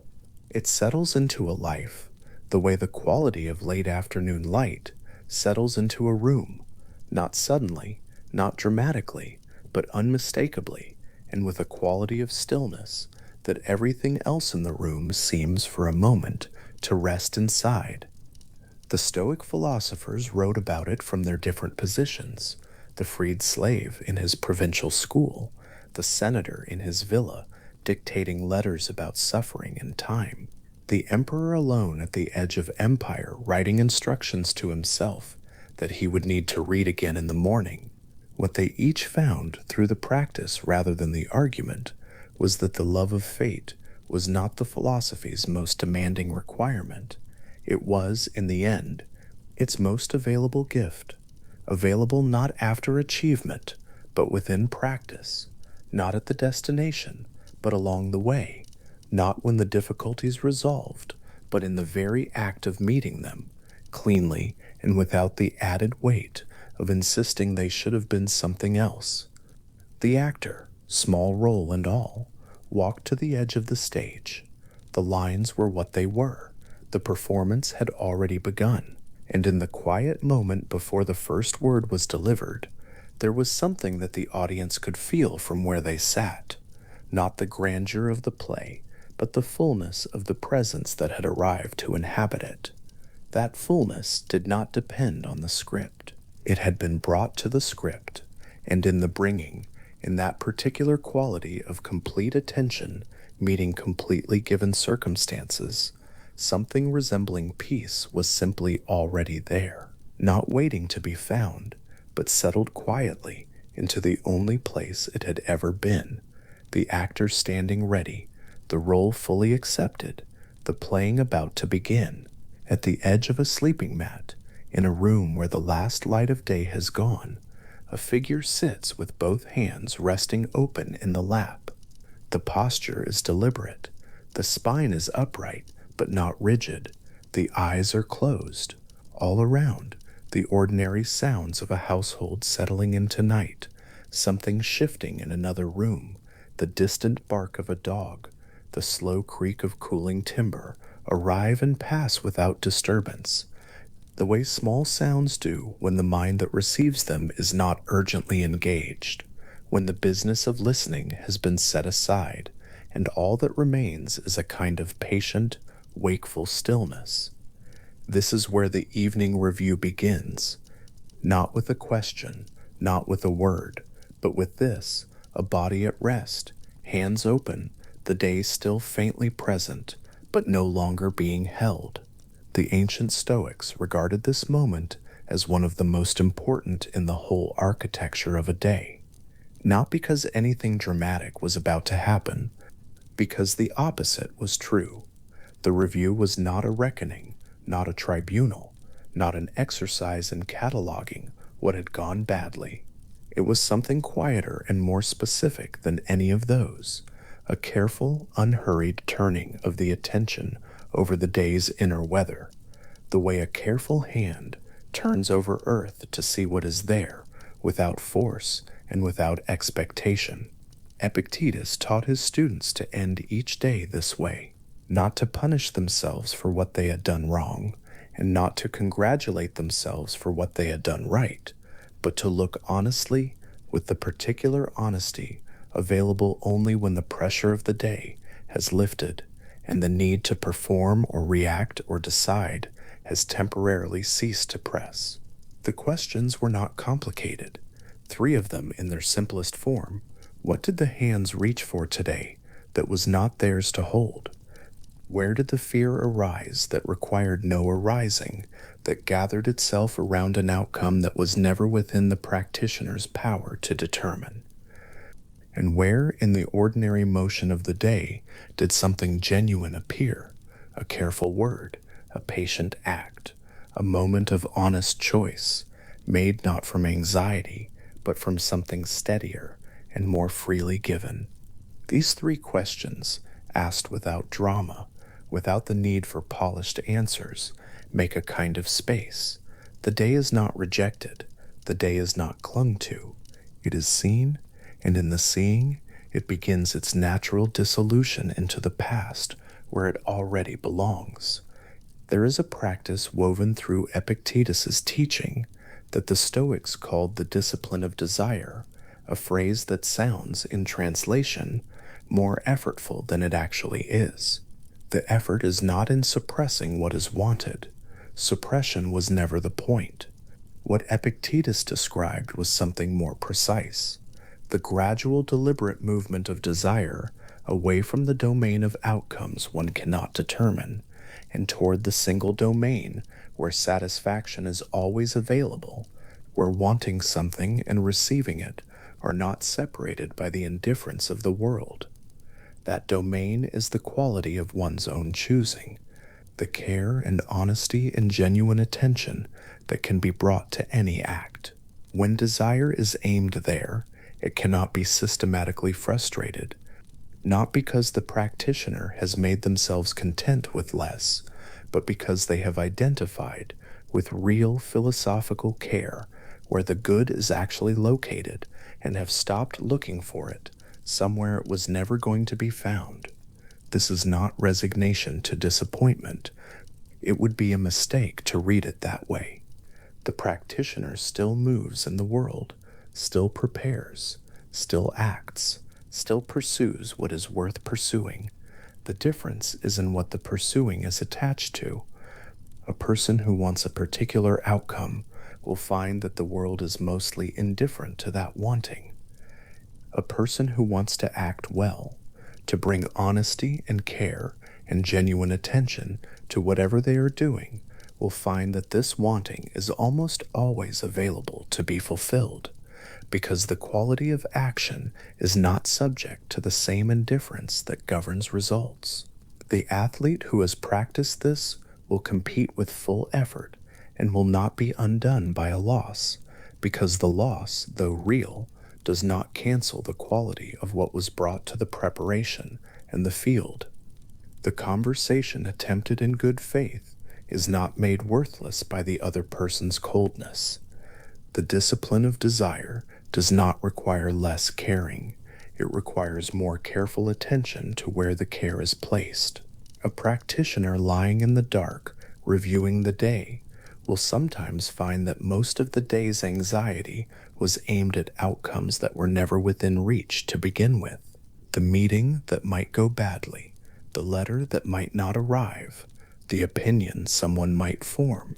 Looking at these in the calm of the evening review, without the pressure of the moment that generated them, something becomes visible that was not visible before. How much energy was spent trying to hold something that was always going to do exactly what it was going to do, regardless of the holding. The recognition is not accusatory, it is simply clear, and in the clarity, some of the energy spent on it begins to return. There is another practice the Stoics employed that, described plainly, sounds paradoxical, but that dissolves under careful examination into something genuinely useful, something that changes the texture of the relationship to what is valued, making that relationship more honest and more present rather than less.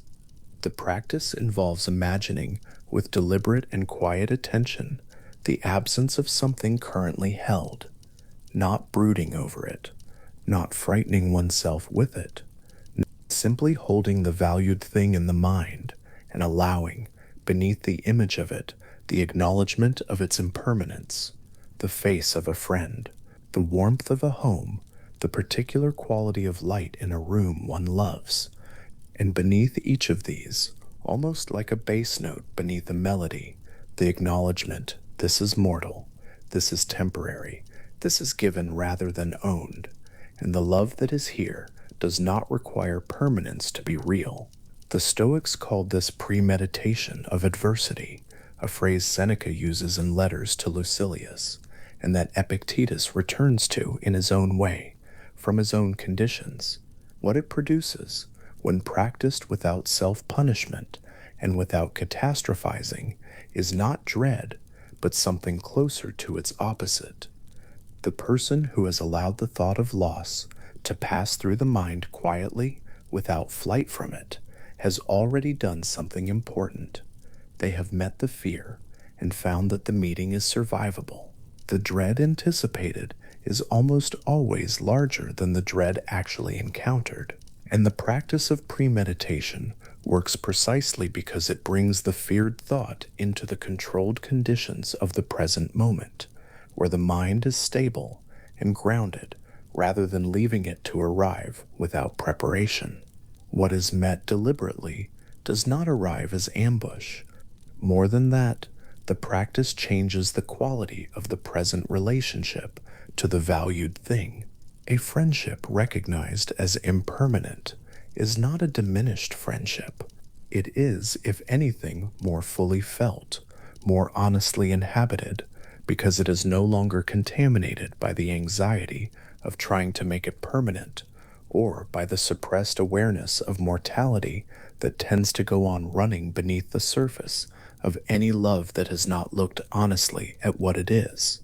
The parent who has practiced this, sitting beside a sleeping child in the ancient world, or in any world, is not made cold by the recognition that this small life is mortal. The love, freed from the demand that it must last forever to count, becomes more present, more clean, more genuinely itself.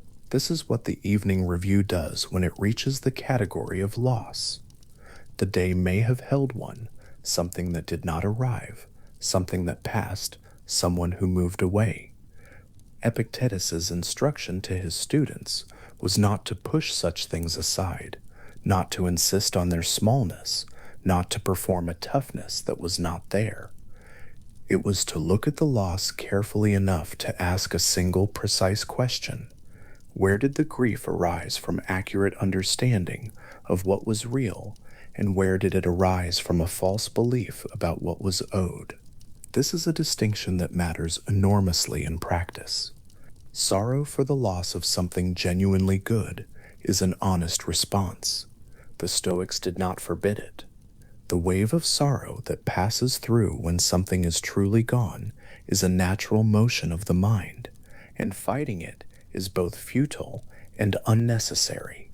But behind that natural wave, there is often a second current, harder and colder, the conviction that the loss should not have happened, that the world has violated some agreement, that a life without the lost thing is worth less than the life that had it. This second current is where the suffering is amplified beyond what the loss itself requires, and it is this second current that the honest evening examination can begin to still. Grief moves through the mind like weather moves through open country. It arrives. It covers everything for a time. And if it is not fed with additional stories about what was owed, about what the loss means for everything that follows, about whether recovery is possible, it begins in its own time to pass. The Stoic practitioner does not try to command the weather. The practice is not the suppression of grief, but the refusal to build structures that hold it in place. No resistance, no drama, no insistence that the feeling should not be there, just the quiet, patient watching of it as it moves, and the equal patience when it begins to thin and settle into something quieter.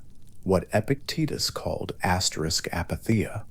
Asterisk is precisely this, not the absence of feeling, but the absence of the destructive passions that distort and amplify what is naturally felt. Freedom from unbridled anger, freedom from the particular grief that has decided the world should be different than it is and has made that decision into a cause. Freedom from the irrational fear that rehearses catastrophe without the benefit of the present moment's stability. These freedoms are not achieved by closing down the emotional life. By that, they are achieved by the cultivation of something the Stoics called the well-reasoned states, the responses of a mind that sees clearly, that feels what is genuinely present, and that is not seized and carried off by what the ancient traditions called passion in its most destructive sense. The well-reasoned states include something that translates roughly as joy, a stable and grounded satisfaction that does not depend on external confirmation and is therefore not easily removed. They include something like wish, a genuine and honest desire for what is good, without the desperate edge of wanting that has confused the good with a particular outcome. And they include something like caution, the careful attention that watches for what is genuinely worth avoiding without the irrational grip of a fear that has lost track of what the actual danger is. A practitioner in whom these states are developing is not a practitioner emptied of inner life. They are a practitioner whose inner life has become more accurately calibrated to what is real. The aversion that Epictetus particularly wanted his students to redirect was fear. Not all fear, the quick reactive fear that answers a physical threat, is not a philosophical problem, and Epictetus did not address himself to reflex. The fear he was concerned with was the sustained, deliberate fear that settles around illness, poverty, the loss of reputation, the opinion of the powerful, the social consequences of acting honestly. These fears, he held, share a single structure. They identify something genuinely outside the practitioner's control as the primary thing to be avoided, and in doing so, they invert the actual hierarchy of what matters. Illness may come or may not come. Poverty may arrive or may not arrive. These are real conditions that have real consequences, and a reasonable person will take reasonable steps to manage them. But the fear that makes them the central organizing concern of the inner life has already lost sight of something more important. The only thing genuinely worth avoiding is the corruption of one's own capacity to judge clearly and respond honestly. A person who has preserved that capacity in poverty is in a fundamentally different condition than a person who has lost it in wealth, and the fear that does not see this has misidentified where the danger is. In the evening review, when the day's fears are examined, this reorientation is available. What was feared most today? Whether the fear was aimed at what was genuinely within reach to prevent. Whether, beneath the fear about the outcome, there was also fear about one's own response to the outcome, and whether that second fear was perhaps more honest, more accurate, more useful to have been attending to. The practitioner sitting at the edge of the sleeping mat in the night finds that the fears of the day, examined in this way, reveal their structure. Some of them dissolve when examined because they were aimed at scenarios that were never going to occur. Some of them reveal something genuine beneath them, something worth attending to with care rather than simply fleeing. And the examination itself, the act of turning toward the fear and looking at it clearly rather than carrying it, unexamined into sleep, changes its weight. There is an old passage in the writings preserved from Epictetus's school in which he addresses a student who has expressed anxiety about what others think, not the dramatic anxiety of the political exile, not the fear of punishment, the ordinary daily anxiety about whether one is approved of, whether the impression given was the right one, whether the judgment made about the self by others tonight is favorable or damaging. Epictetus's response is characteristically direct and without contempt. He does not dismiss the anxiety as trivial. He asks the student to follow the anxiety back to its source and to find where precisely the evaluating mind of another person intersects with what is genuinely the student's own. The other person's opinion is not within the student's control. The quality of how the student acted, honestly or dishonestly, carefully or carelessly, with genuine consideration for the other person or without it, that is within the student's power to examine. If the action was honest and careful, the anxiety about the response to it is the anxiety of someone holding something that was never theirs to hold. If the action fell short, the anxiety has a genuine source, and the right response is not to ruminate on how the scene played in another's mind, but to look clearly at where the shortfall was and carry that clarity into tomorrow. This is one of the places where the Stoic philosophy is most gentle and most demanding at the same time. The gentleness is in the refusal to pile punishment on top of honest acknowledgement. The student who acted badly has no need of extended self-reproach. Self-reproach does not repair what was done. What it does is occupy the mind with its own suffering, which is a form of self-indulgence the Stoic tradition regards with the same skepticism it brings to every other kind of indulgence. What serves the situation is clear, seeing, and the corresponding adjustment. Epictetus sometimes compared this to the way a skilled physician treats a wound, without dramatizing it, without minimizing it, with exactly the honest and practical attention that the actual condition requires, and no more. Look at what is there, assess it accurately, apply what the assessment calls for, and then return the attention to the present, which is where action is always available and where the past has no further purchase on what can be done. The practices Epictetus taught to his students in Nicopolis were not, in his own framing, practices of the mind alone. They were practices of the body, of the posture, of the breath. The philosophers who made up his school were not armchair theorists. They were asked to practice what they were learning under real conditions, in real interactions, with the real friction of daily life in a provincial city at the edge of the Roman world. A student who had learned the distinction between what was within and what was beyond their power would be tested on it, not in a formal exercise, but in the marketplace, in the household, in the moment when something genuinely difficult arrived, and the choice had to be made in real time rather than in the controlled calm of a schoolroom discussion. This is why the evening review matters as a practice rather than merely as an idea. The idea that one should concern oneself only with what is genuinely one's own can be understood in an afternoon. It takes years to live it, and the living happens in the accumulated practice of returning to it, night after night, with honest and non-punitive attention. The practitioner lying at the edge of sleep who has been doing this for a long time is not a person who has arrived at some final condition of philosophical mastery.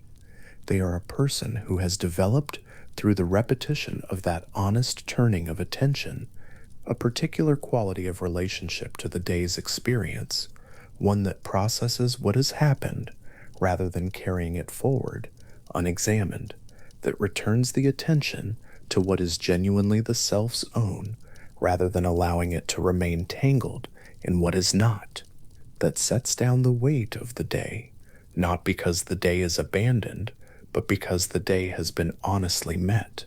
The stillness available at the bottom of this practice is not the stillness of emptiness. It is more like the stillness of water that has been stirred and has been allowed to settle.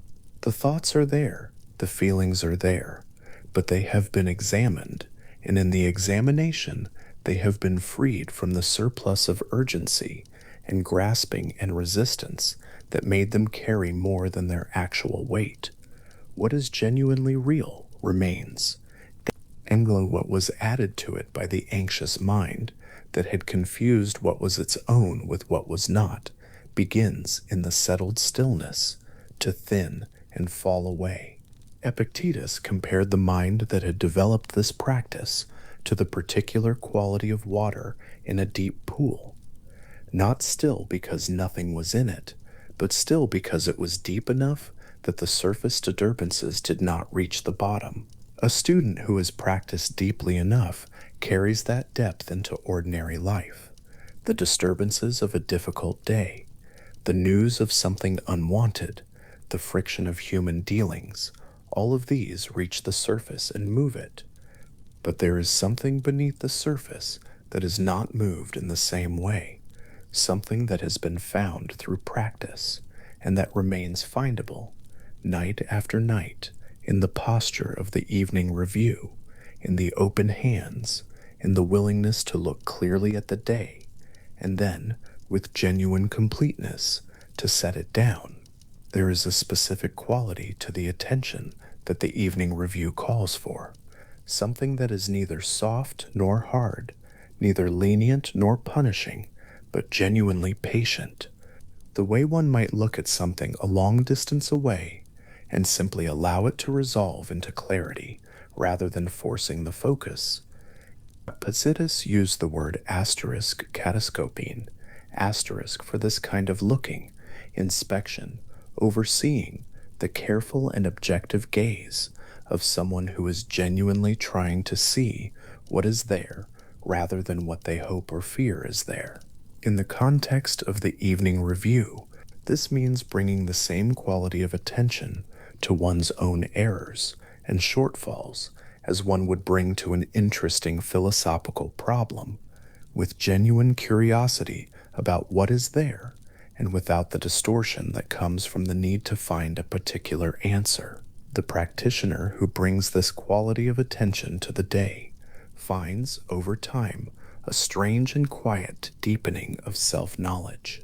Not the dramatic self-revelation of the crisis moment, but the slow, patient accumulation of honest observation, night after night, building into something more reliable and more useful than any single insight could have provided. The pattern of where desire tends to reach toward what is not its own, the specific shape of the fears that recur, the particular moments in which something genuine appeared, when the response was honest and free rather than reactive and habitual. These patterns, seen clearly over time, become useful in a way that no theoretical understanding of Stoic philosophy alone can match. They are the personal equivalent of what the school in Nicopolis provided, not a doctrine held in the mind, but a practice inhabited in the body, refined by repetition and honest examination, growing more precise with every careful turning of the attention. In the room where the practitioner sits at the edge of the sleeping mat, the night has by now fully settled. The sounds of the household have thinned. The distant sounds of the city, if there were any, have quieted. The darkness is stable and familiar.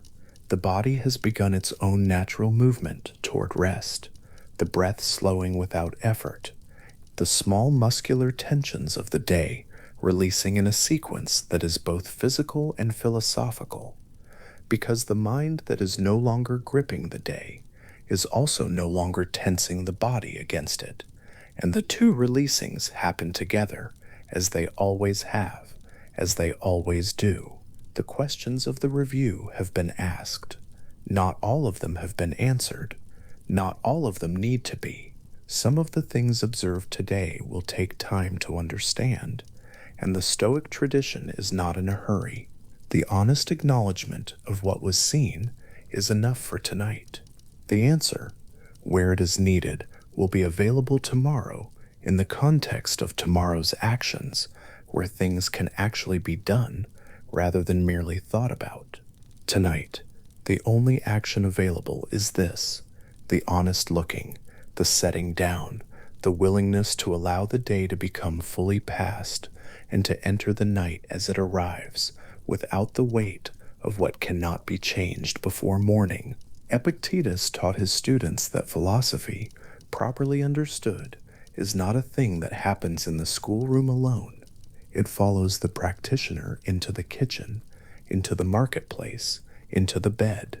The nightly review was not a supplement to the philosophical work of the day. It was the continuation of the same practice by which the day's experiences were met, the discipline of attending to what is genuinely one's own, returning to it when the attention strays, and doing so without punishment for the straying.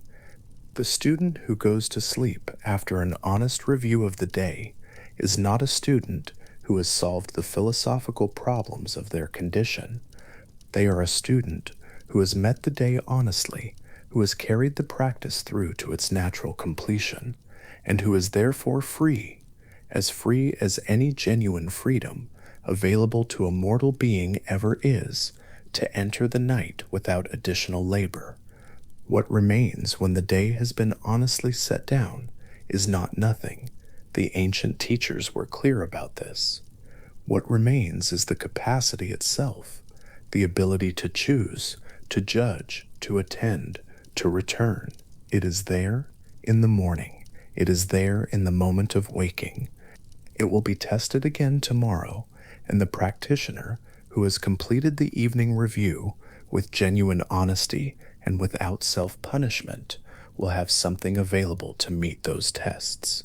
Not certainty about the outcomes, never that, but the slightly deeper familiarity with their own inner landscape that comes from having been honest about it, night after night, in exactly this posture and exactly this quality of attention. The stillness in the room is real now.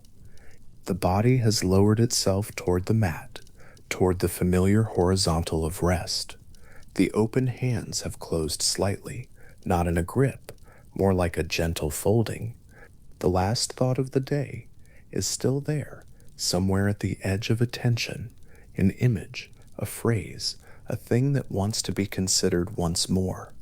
And the practice, in this final moment, is not to suppress it, or to answer it, or to send it away, but simply to recognize it for what it is, a thought passing through a mind that is preparing for sleep, carrying no more weight than the night itself allows, belonging to no one, requiring nothing, already beginning its natural dissolution into the dark and the quiet and the slow, steady breath that carries the practitioner across the threshold from one kind of consciousness into another. The day is fully past now. What it contained has been met. What needed honest attention received it. What was not the practitioner's own has been returned, without ceremony and without regret, to the domain where it always resided.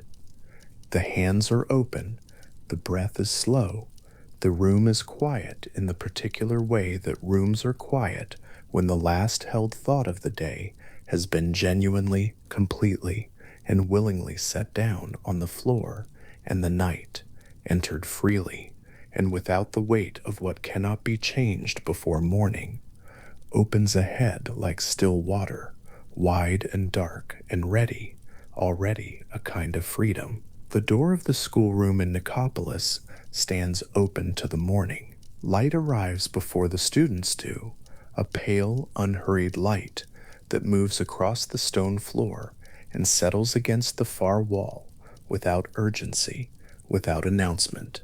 The room is simple. There are no decorations worth noting, no objects arranged for effect, a few wooden benches, a space at the front where a man sits already, not waiting exactly, not preparing exactly, but present in the particular way that comes from having spent many years learning the difference between those two things. The students arrive from different distances. Some have walked from lodgings nearby. Others have come from further, from other cities, drawn by a reputation that moved through the Greek-speaking world quietly and without the man's assistance. They are different ages. They carry different histories into the room with them. Some have come because they are in difficulty and have heard that what is taught here helps with difficulty. Some have come because they are curious. Some have come because a friend told them to come, and they did not yet know why they were listening to the friend. But now they are here, finding a seat on a bench, arranging themselves in the morning light, and the teacher is already watching them with an attention that has nothing anxious in it, nothing that requires them to be anything other than what they walked in as. This is the school that Epictetus built after leaving Rome. He built it without a patron, without institutional support, without walls in the grander sense. He built it from the fact of his own presence and from the willingness of people who found their way to Nicopolis to come and sit and listen. That a man born without a legal name, born into the complete ownership of another person, should end his life teaching in an open room to anyone who chose to enter, is not, in the Stoic view, a story about triumph over adversity. It is a story about something quieter and more durable than triumph. It is a story about what remains when everything that can be taken has been taken, and what was left turned out to be, always, the only thing that had ever genuinely mattered. The students settle. The light continues its unhurried progress across the floor. Epictetus does not open with ceremony. He has never, by any account, been interested in ceremony. He opens, as he always opens, from somewhere in the middle of a thought, as though the thinking has been going on for a while, and the words are simply the part of it that becomes audible, the part that surfaces and can be shared with whoever happens to be in the room. What he teaches in this room is not separable from how he lives in it.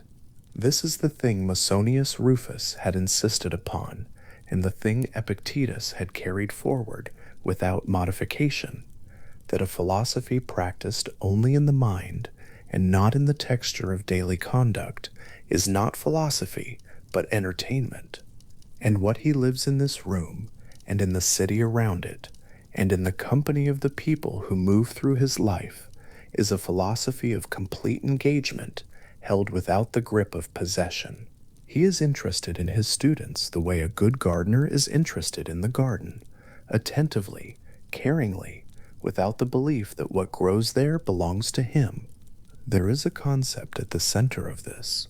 The ancient Greek word is kathekon, and it names something that does not have a perfect translation, but can be approached from several directions. It means appropriate action. It means the thing that is called for by the specific situation one finds oneself in. The response that a rational being, attending carefully to what the moment requires, would recognize as the right one. Epictetus's use of it is particular. He is not using it to release the practitioner from relational obligation. He is using it to do something closer to the opposite, to show that the Stoic, who has genuinely understood the philosophy, is not freed from the duties of love and friendship and citizenship, but is, in a precise sense, better equipped to fulfill them when the obligation to care for a friend, or teach a student, or act with honesty in a difficult negotiation is met from genuine virtue rather than from the need to be seen as virtuous, or from fear of what happens if the obligation is neglected. Something in the action changes. The action becomes clean. It does not carry the residue of self-protection. What Epictetus asks his students to consider is this, that most of the difficulty in relational life comes not from the obligations themselves, but from the reasons one is meeting them, from the tangle of anxiety and self-interest and desire for approval that gets wound around the act of caring, making the caring feel like a burden, even when it is freely chosen. Separate the genuine action from the tangle, and what remains is not a diminished thing. What remains is the action in its actual form, present, appropriate, unencumbered. The students in the morning room listen to this with the particular attention of people who have in their own ways already felt the truth of it without having words for it. Something in the room is warm without being comfortable in the easy sense.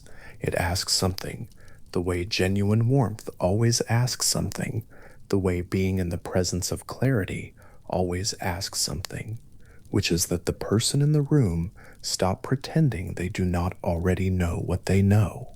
There is another concept Epictetus returns to throughout the morning teaching sessions, one that the later students who have been attending for some time have heard him approach from many different angles.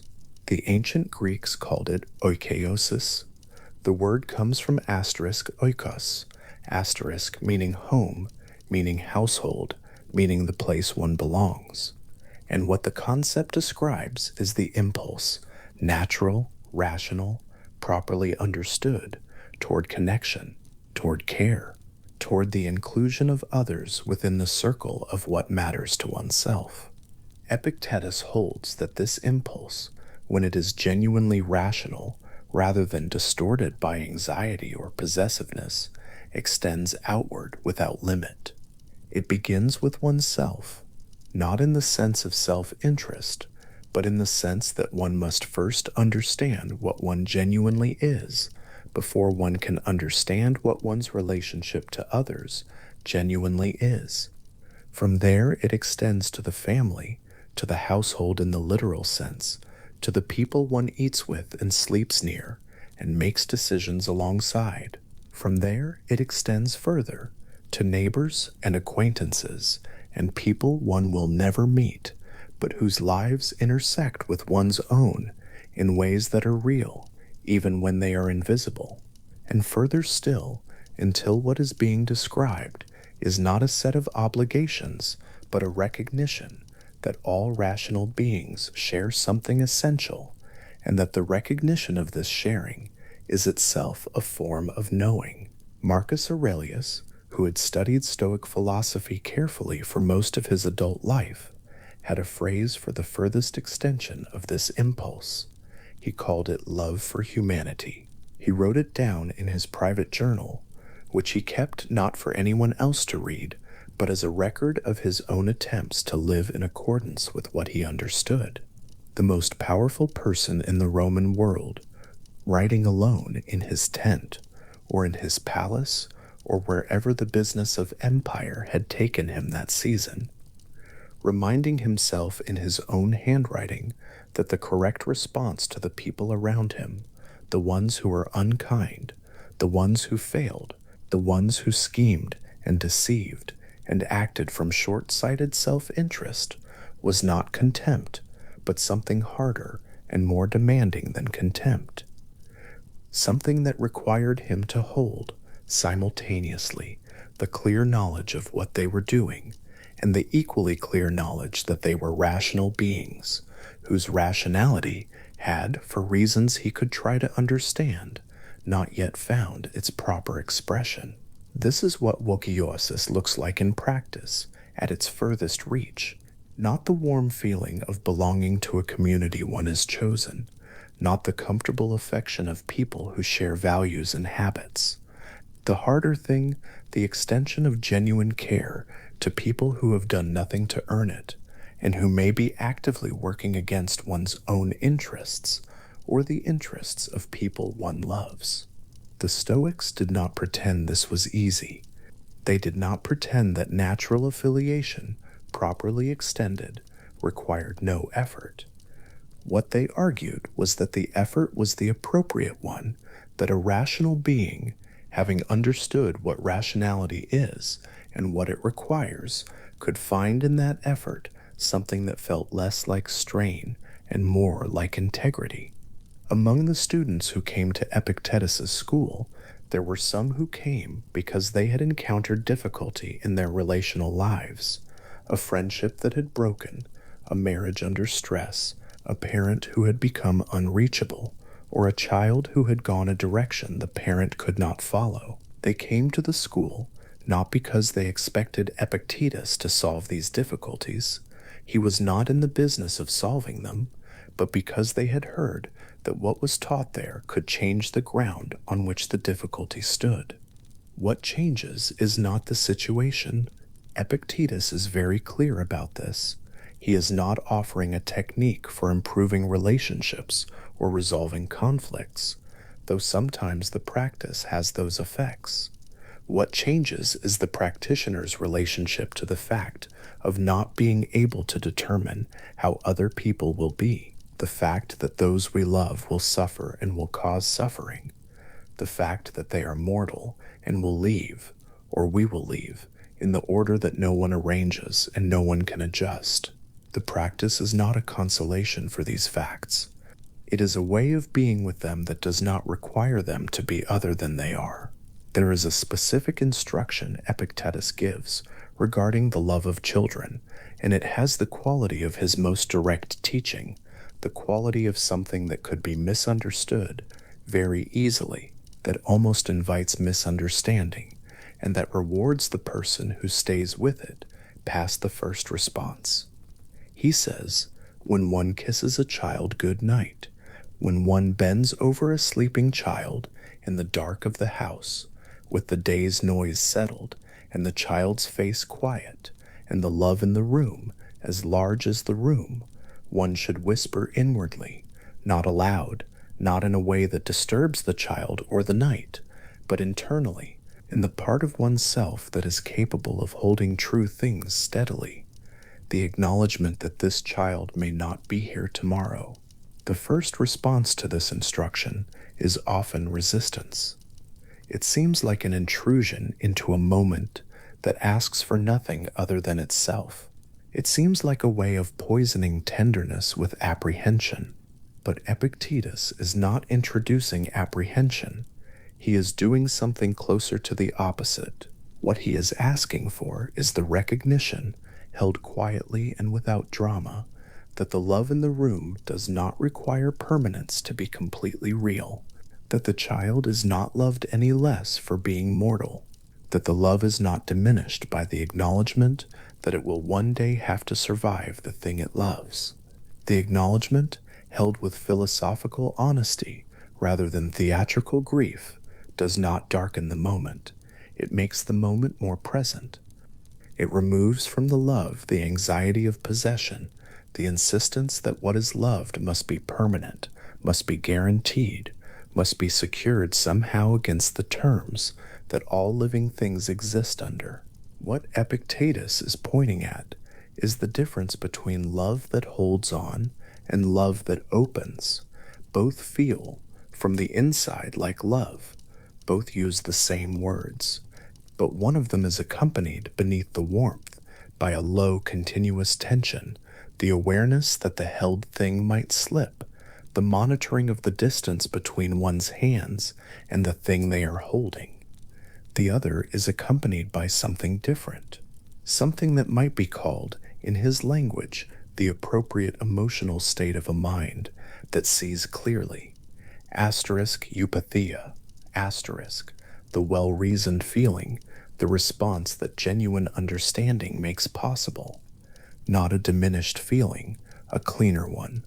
In the schoolroom in Nicopolis, the morning has advanced, the light on the floor has shifted. Some students have arrived late and found places on the outer benches. Some have been sitting for long enough that the initial alertness of arrival has softened into something more settled, more receptive.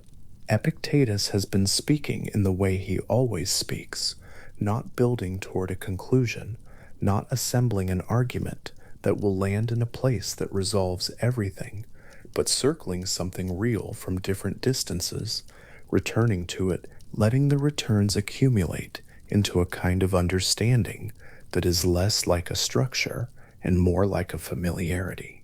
He speaks about difficult people, about the student who challenges every teaching, not from genuine philosophical curiosity, but from the pleasure of resistance, about the merchant who shortchanges, and the official who is corrupt, and the neighbor who is unreliable, and the friend who at the moment when presence was most needed found reasons to be elsewhere.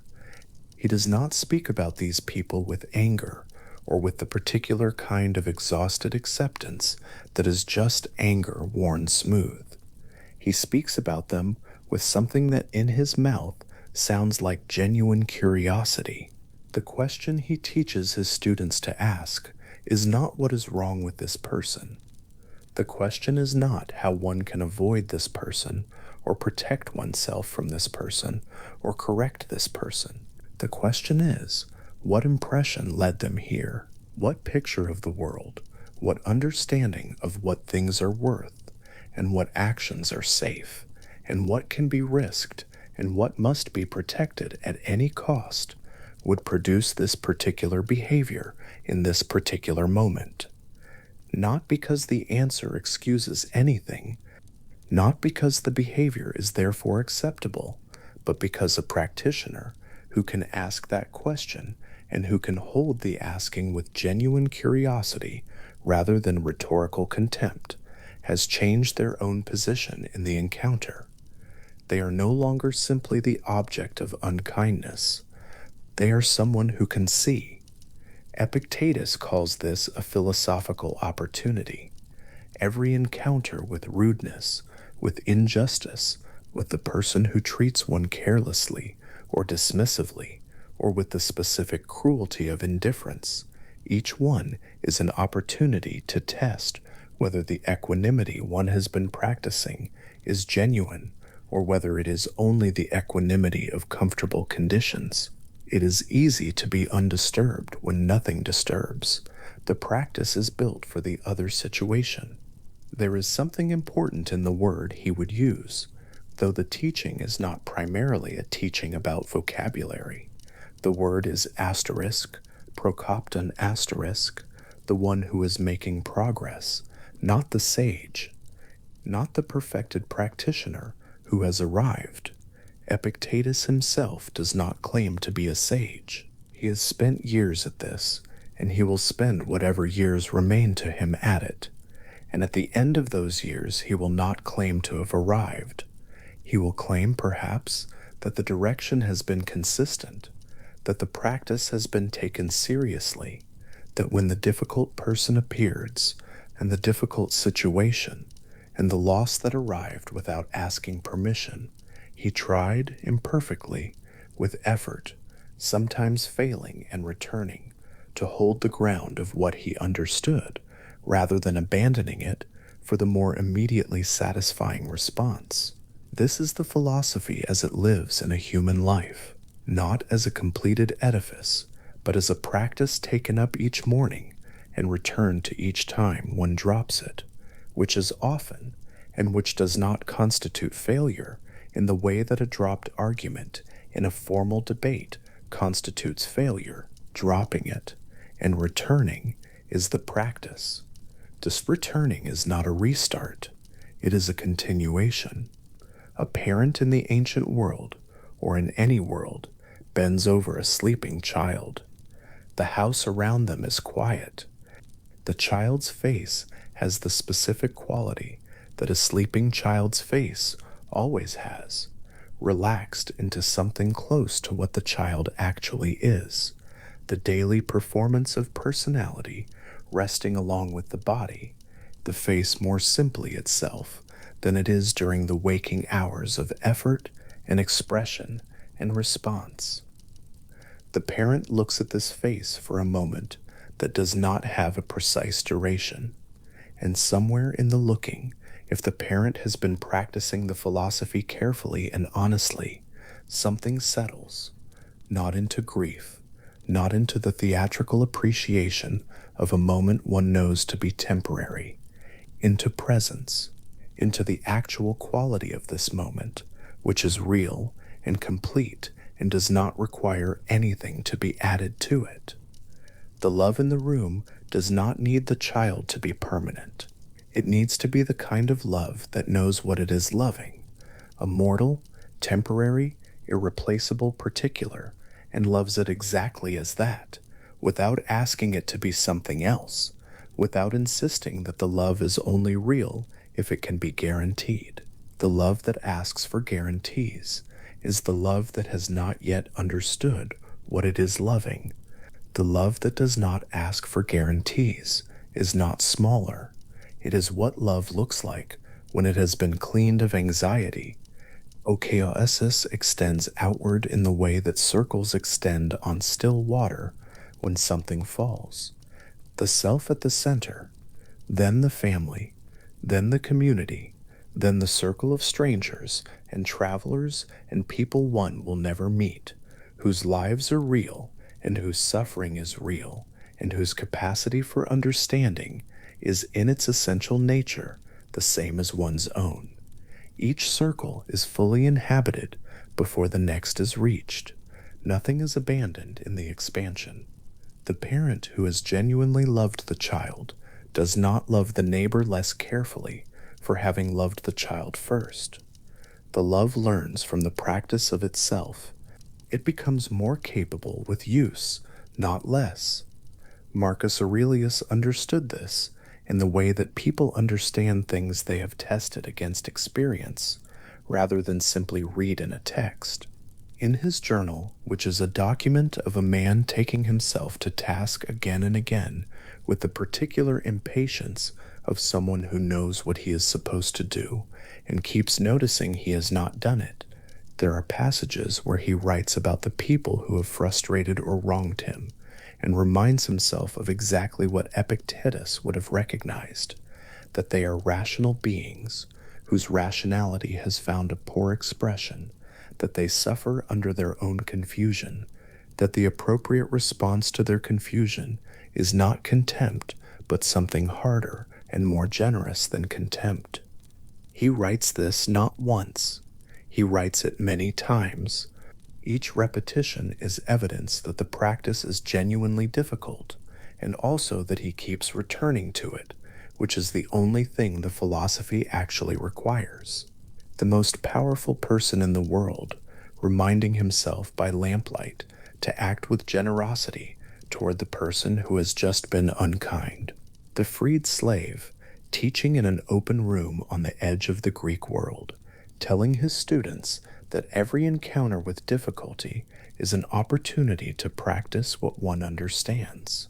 The philosophy passes between them across the decades and the enormous distance of circumstance, and what passes is not a set of propositions, but a way of holding oneself in relation to what the day delivers.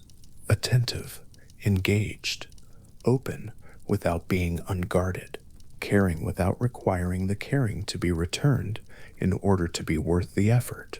Epictetus's school was not a retreat from the world. He did not teach his students to become indifferent to outcomes. He taught them to become genuinely interested in outcomes, in acting well, in choosing clearly, in meeting the people in their lives with the full quality of their attention, while releasing the demand that the world respond to good action with good outcomes in any predictable proportion. These two things, which sound in ordinary discourse like they might contradict each other, do not contradict each other in practice. The practitioner who has genuinely understood can be deeply committed to acting well and genuinely unattached to whether acting well produces the expected result. The commitment is to the action. The world's response belongs to the world. A student who has been attending the school for some time asks, on a particular morning, what happens when one has done everything one understands to be right, and the situation has still gone badly, when the friendship was tended with genuine care and broke anyway, when the honest conduct in a difficult negotiation resulted in a loss that dishonest conduct might have prevented, when the love that was offered openly was not received, or was received and then misused, or was received and held for a time and then returned, along with its object, to the giver. Epictetus does not answer this with consolation. He does not say that things will improve, or that the person deserved better, or that virtue is its own reward in a formulation that sounds like comfort, but contains the implication that the reward is primarily found in some future accounting. He says something closer to this, that the quality of the action was determined at the moment of the action, not by what the action produced, that the honest conduct in the negotiation was, or was not, honest based on the practitioner's intention and care and clarity at the moment of acting, and that the outcome, which arrived from a world that contains many factors no individual can arrange, does not retroactively alter the quality of what was done. The action was good. The world responded as the world responds, which is not always with proportional results. Both things are true simultaneously, and neither cancels the other. This is not a comfortable teaching. It does not make loss less real. It does not make the broken friendship less broken, or the unreciprocated love less unreciprocated. What it does is something different. It preserves the moral reality of the action from being determined by the outcome, which means that the practitioner who acted well still acted well, regardless of what followed, and the practitioner who knows this genuinely knows it, not as a piece of philosophical consolation, but as a structural understanding of how action and outcome are related, can return to the practice without the specific discouragement that comes from believing that good action is only confirmed, good action when the world cooperates. The afternoon teaching ends. The students begin to gather their things, not urgently, in the particular unhurried way of people who have been sitting still for a long time and are in no hurry to reassemble the momentum of ordinary motion. Some of them speak to each other quietly as they rise. Some remain on their benches for a while, sitting in the posture of people who are not quite ready to leave whatever the room has been this afternoon. Epictetus remains at the front of the room, not hurrying anyone, not signaling that the session is formally over. He has the quality that very old practitioners of this philosophy sometimes develop, the quality of genuinely not being troubled by whether something continues or ends, being as fully present to the ending as to the middle as to the beginning. One by one, the students move toward the open door, and through it, out into the afternoon light of Nicopolis, carrying the morning's teaching with them in the imperfect and incomplete way that any teaching is carried, some of it already fading, some of it lodged in a way that will surface later without warning, some of it dormant and waiting for the specific circumstance that will make it suddenly obvious in a way it was not obvious in the room. Epictetus was born without a name. He was given a word that meant asterisk, acquired asterisk, a word that described his legal status, his relationship to another person's inventory, his position in the world as understood by the institutions that organize the world. He spent his early life inside that definition and found within it that the definition had not reached the thing he was most essentially. He spent his later life teaching this finding, not as a biographical observation about resilience, not as an inspirational account of overcoming, but as a philosophical claim about the nature of what is genuinely one's own. That the definition had failed to reach the essential thing was not remarkable. Definitions made by institutions about human beings almost always fail to reach the essential thing. The question is whether the person inside the definition knows this. He built no monuments. He wrote no books. He did not accumulate the kind of legacy that requires maintenance. The words that have come down under his name were written by a young student named Arian, who sat at the edge of the teaching circle and wrote what he heard, recognizing that the voice he was hearing was one that should not be lost when the speaking ended. What Arian transcribed is a philosophy that is difficult to hold in summary, because it is not primarily a system of propositions, but a set of practices, habits of attention and response that change their character depending on the person practicing them and the circumstances they are practicing in. The propositions matter, but the propositions are, in Epictetus's own understanding, the beginning of the work and not the work itself.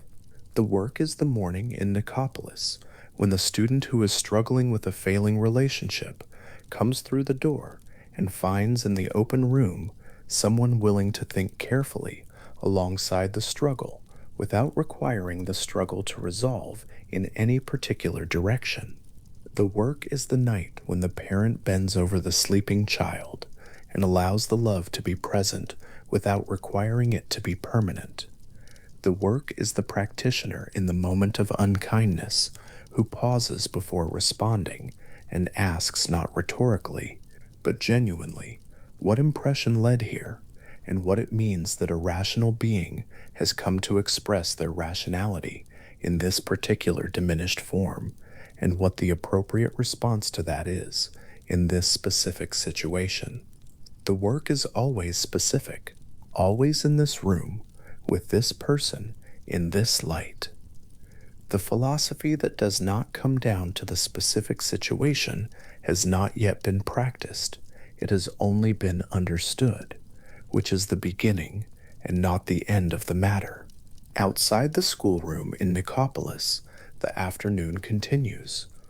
The city moves around the small school with the ordinary motion of a city that has not, as a city, noticed the school or what is happening inside it.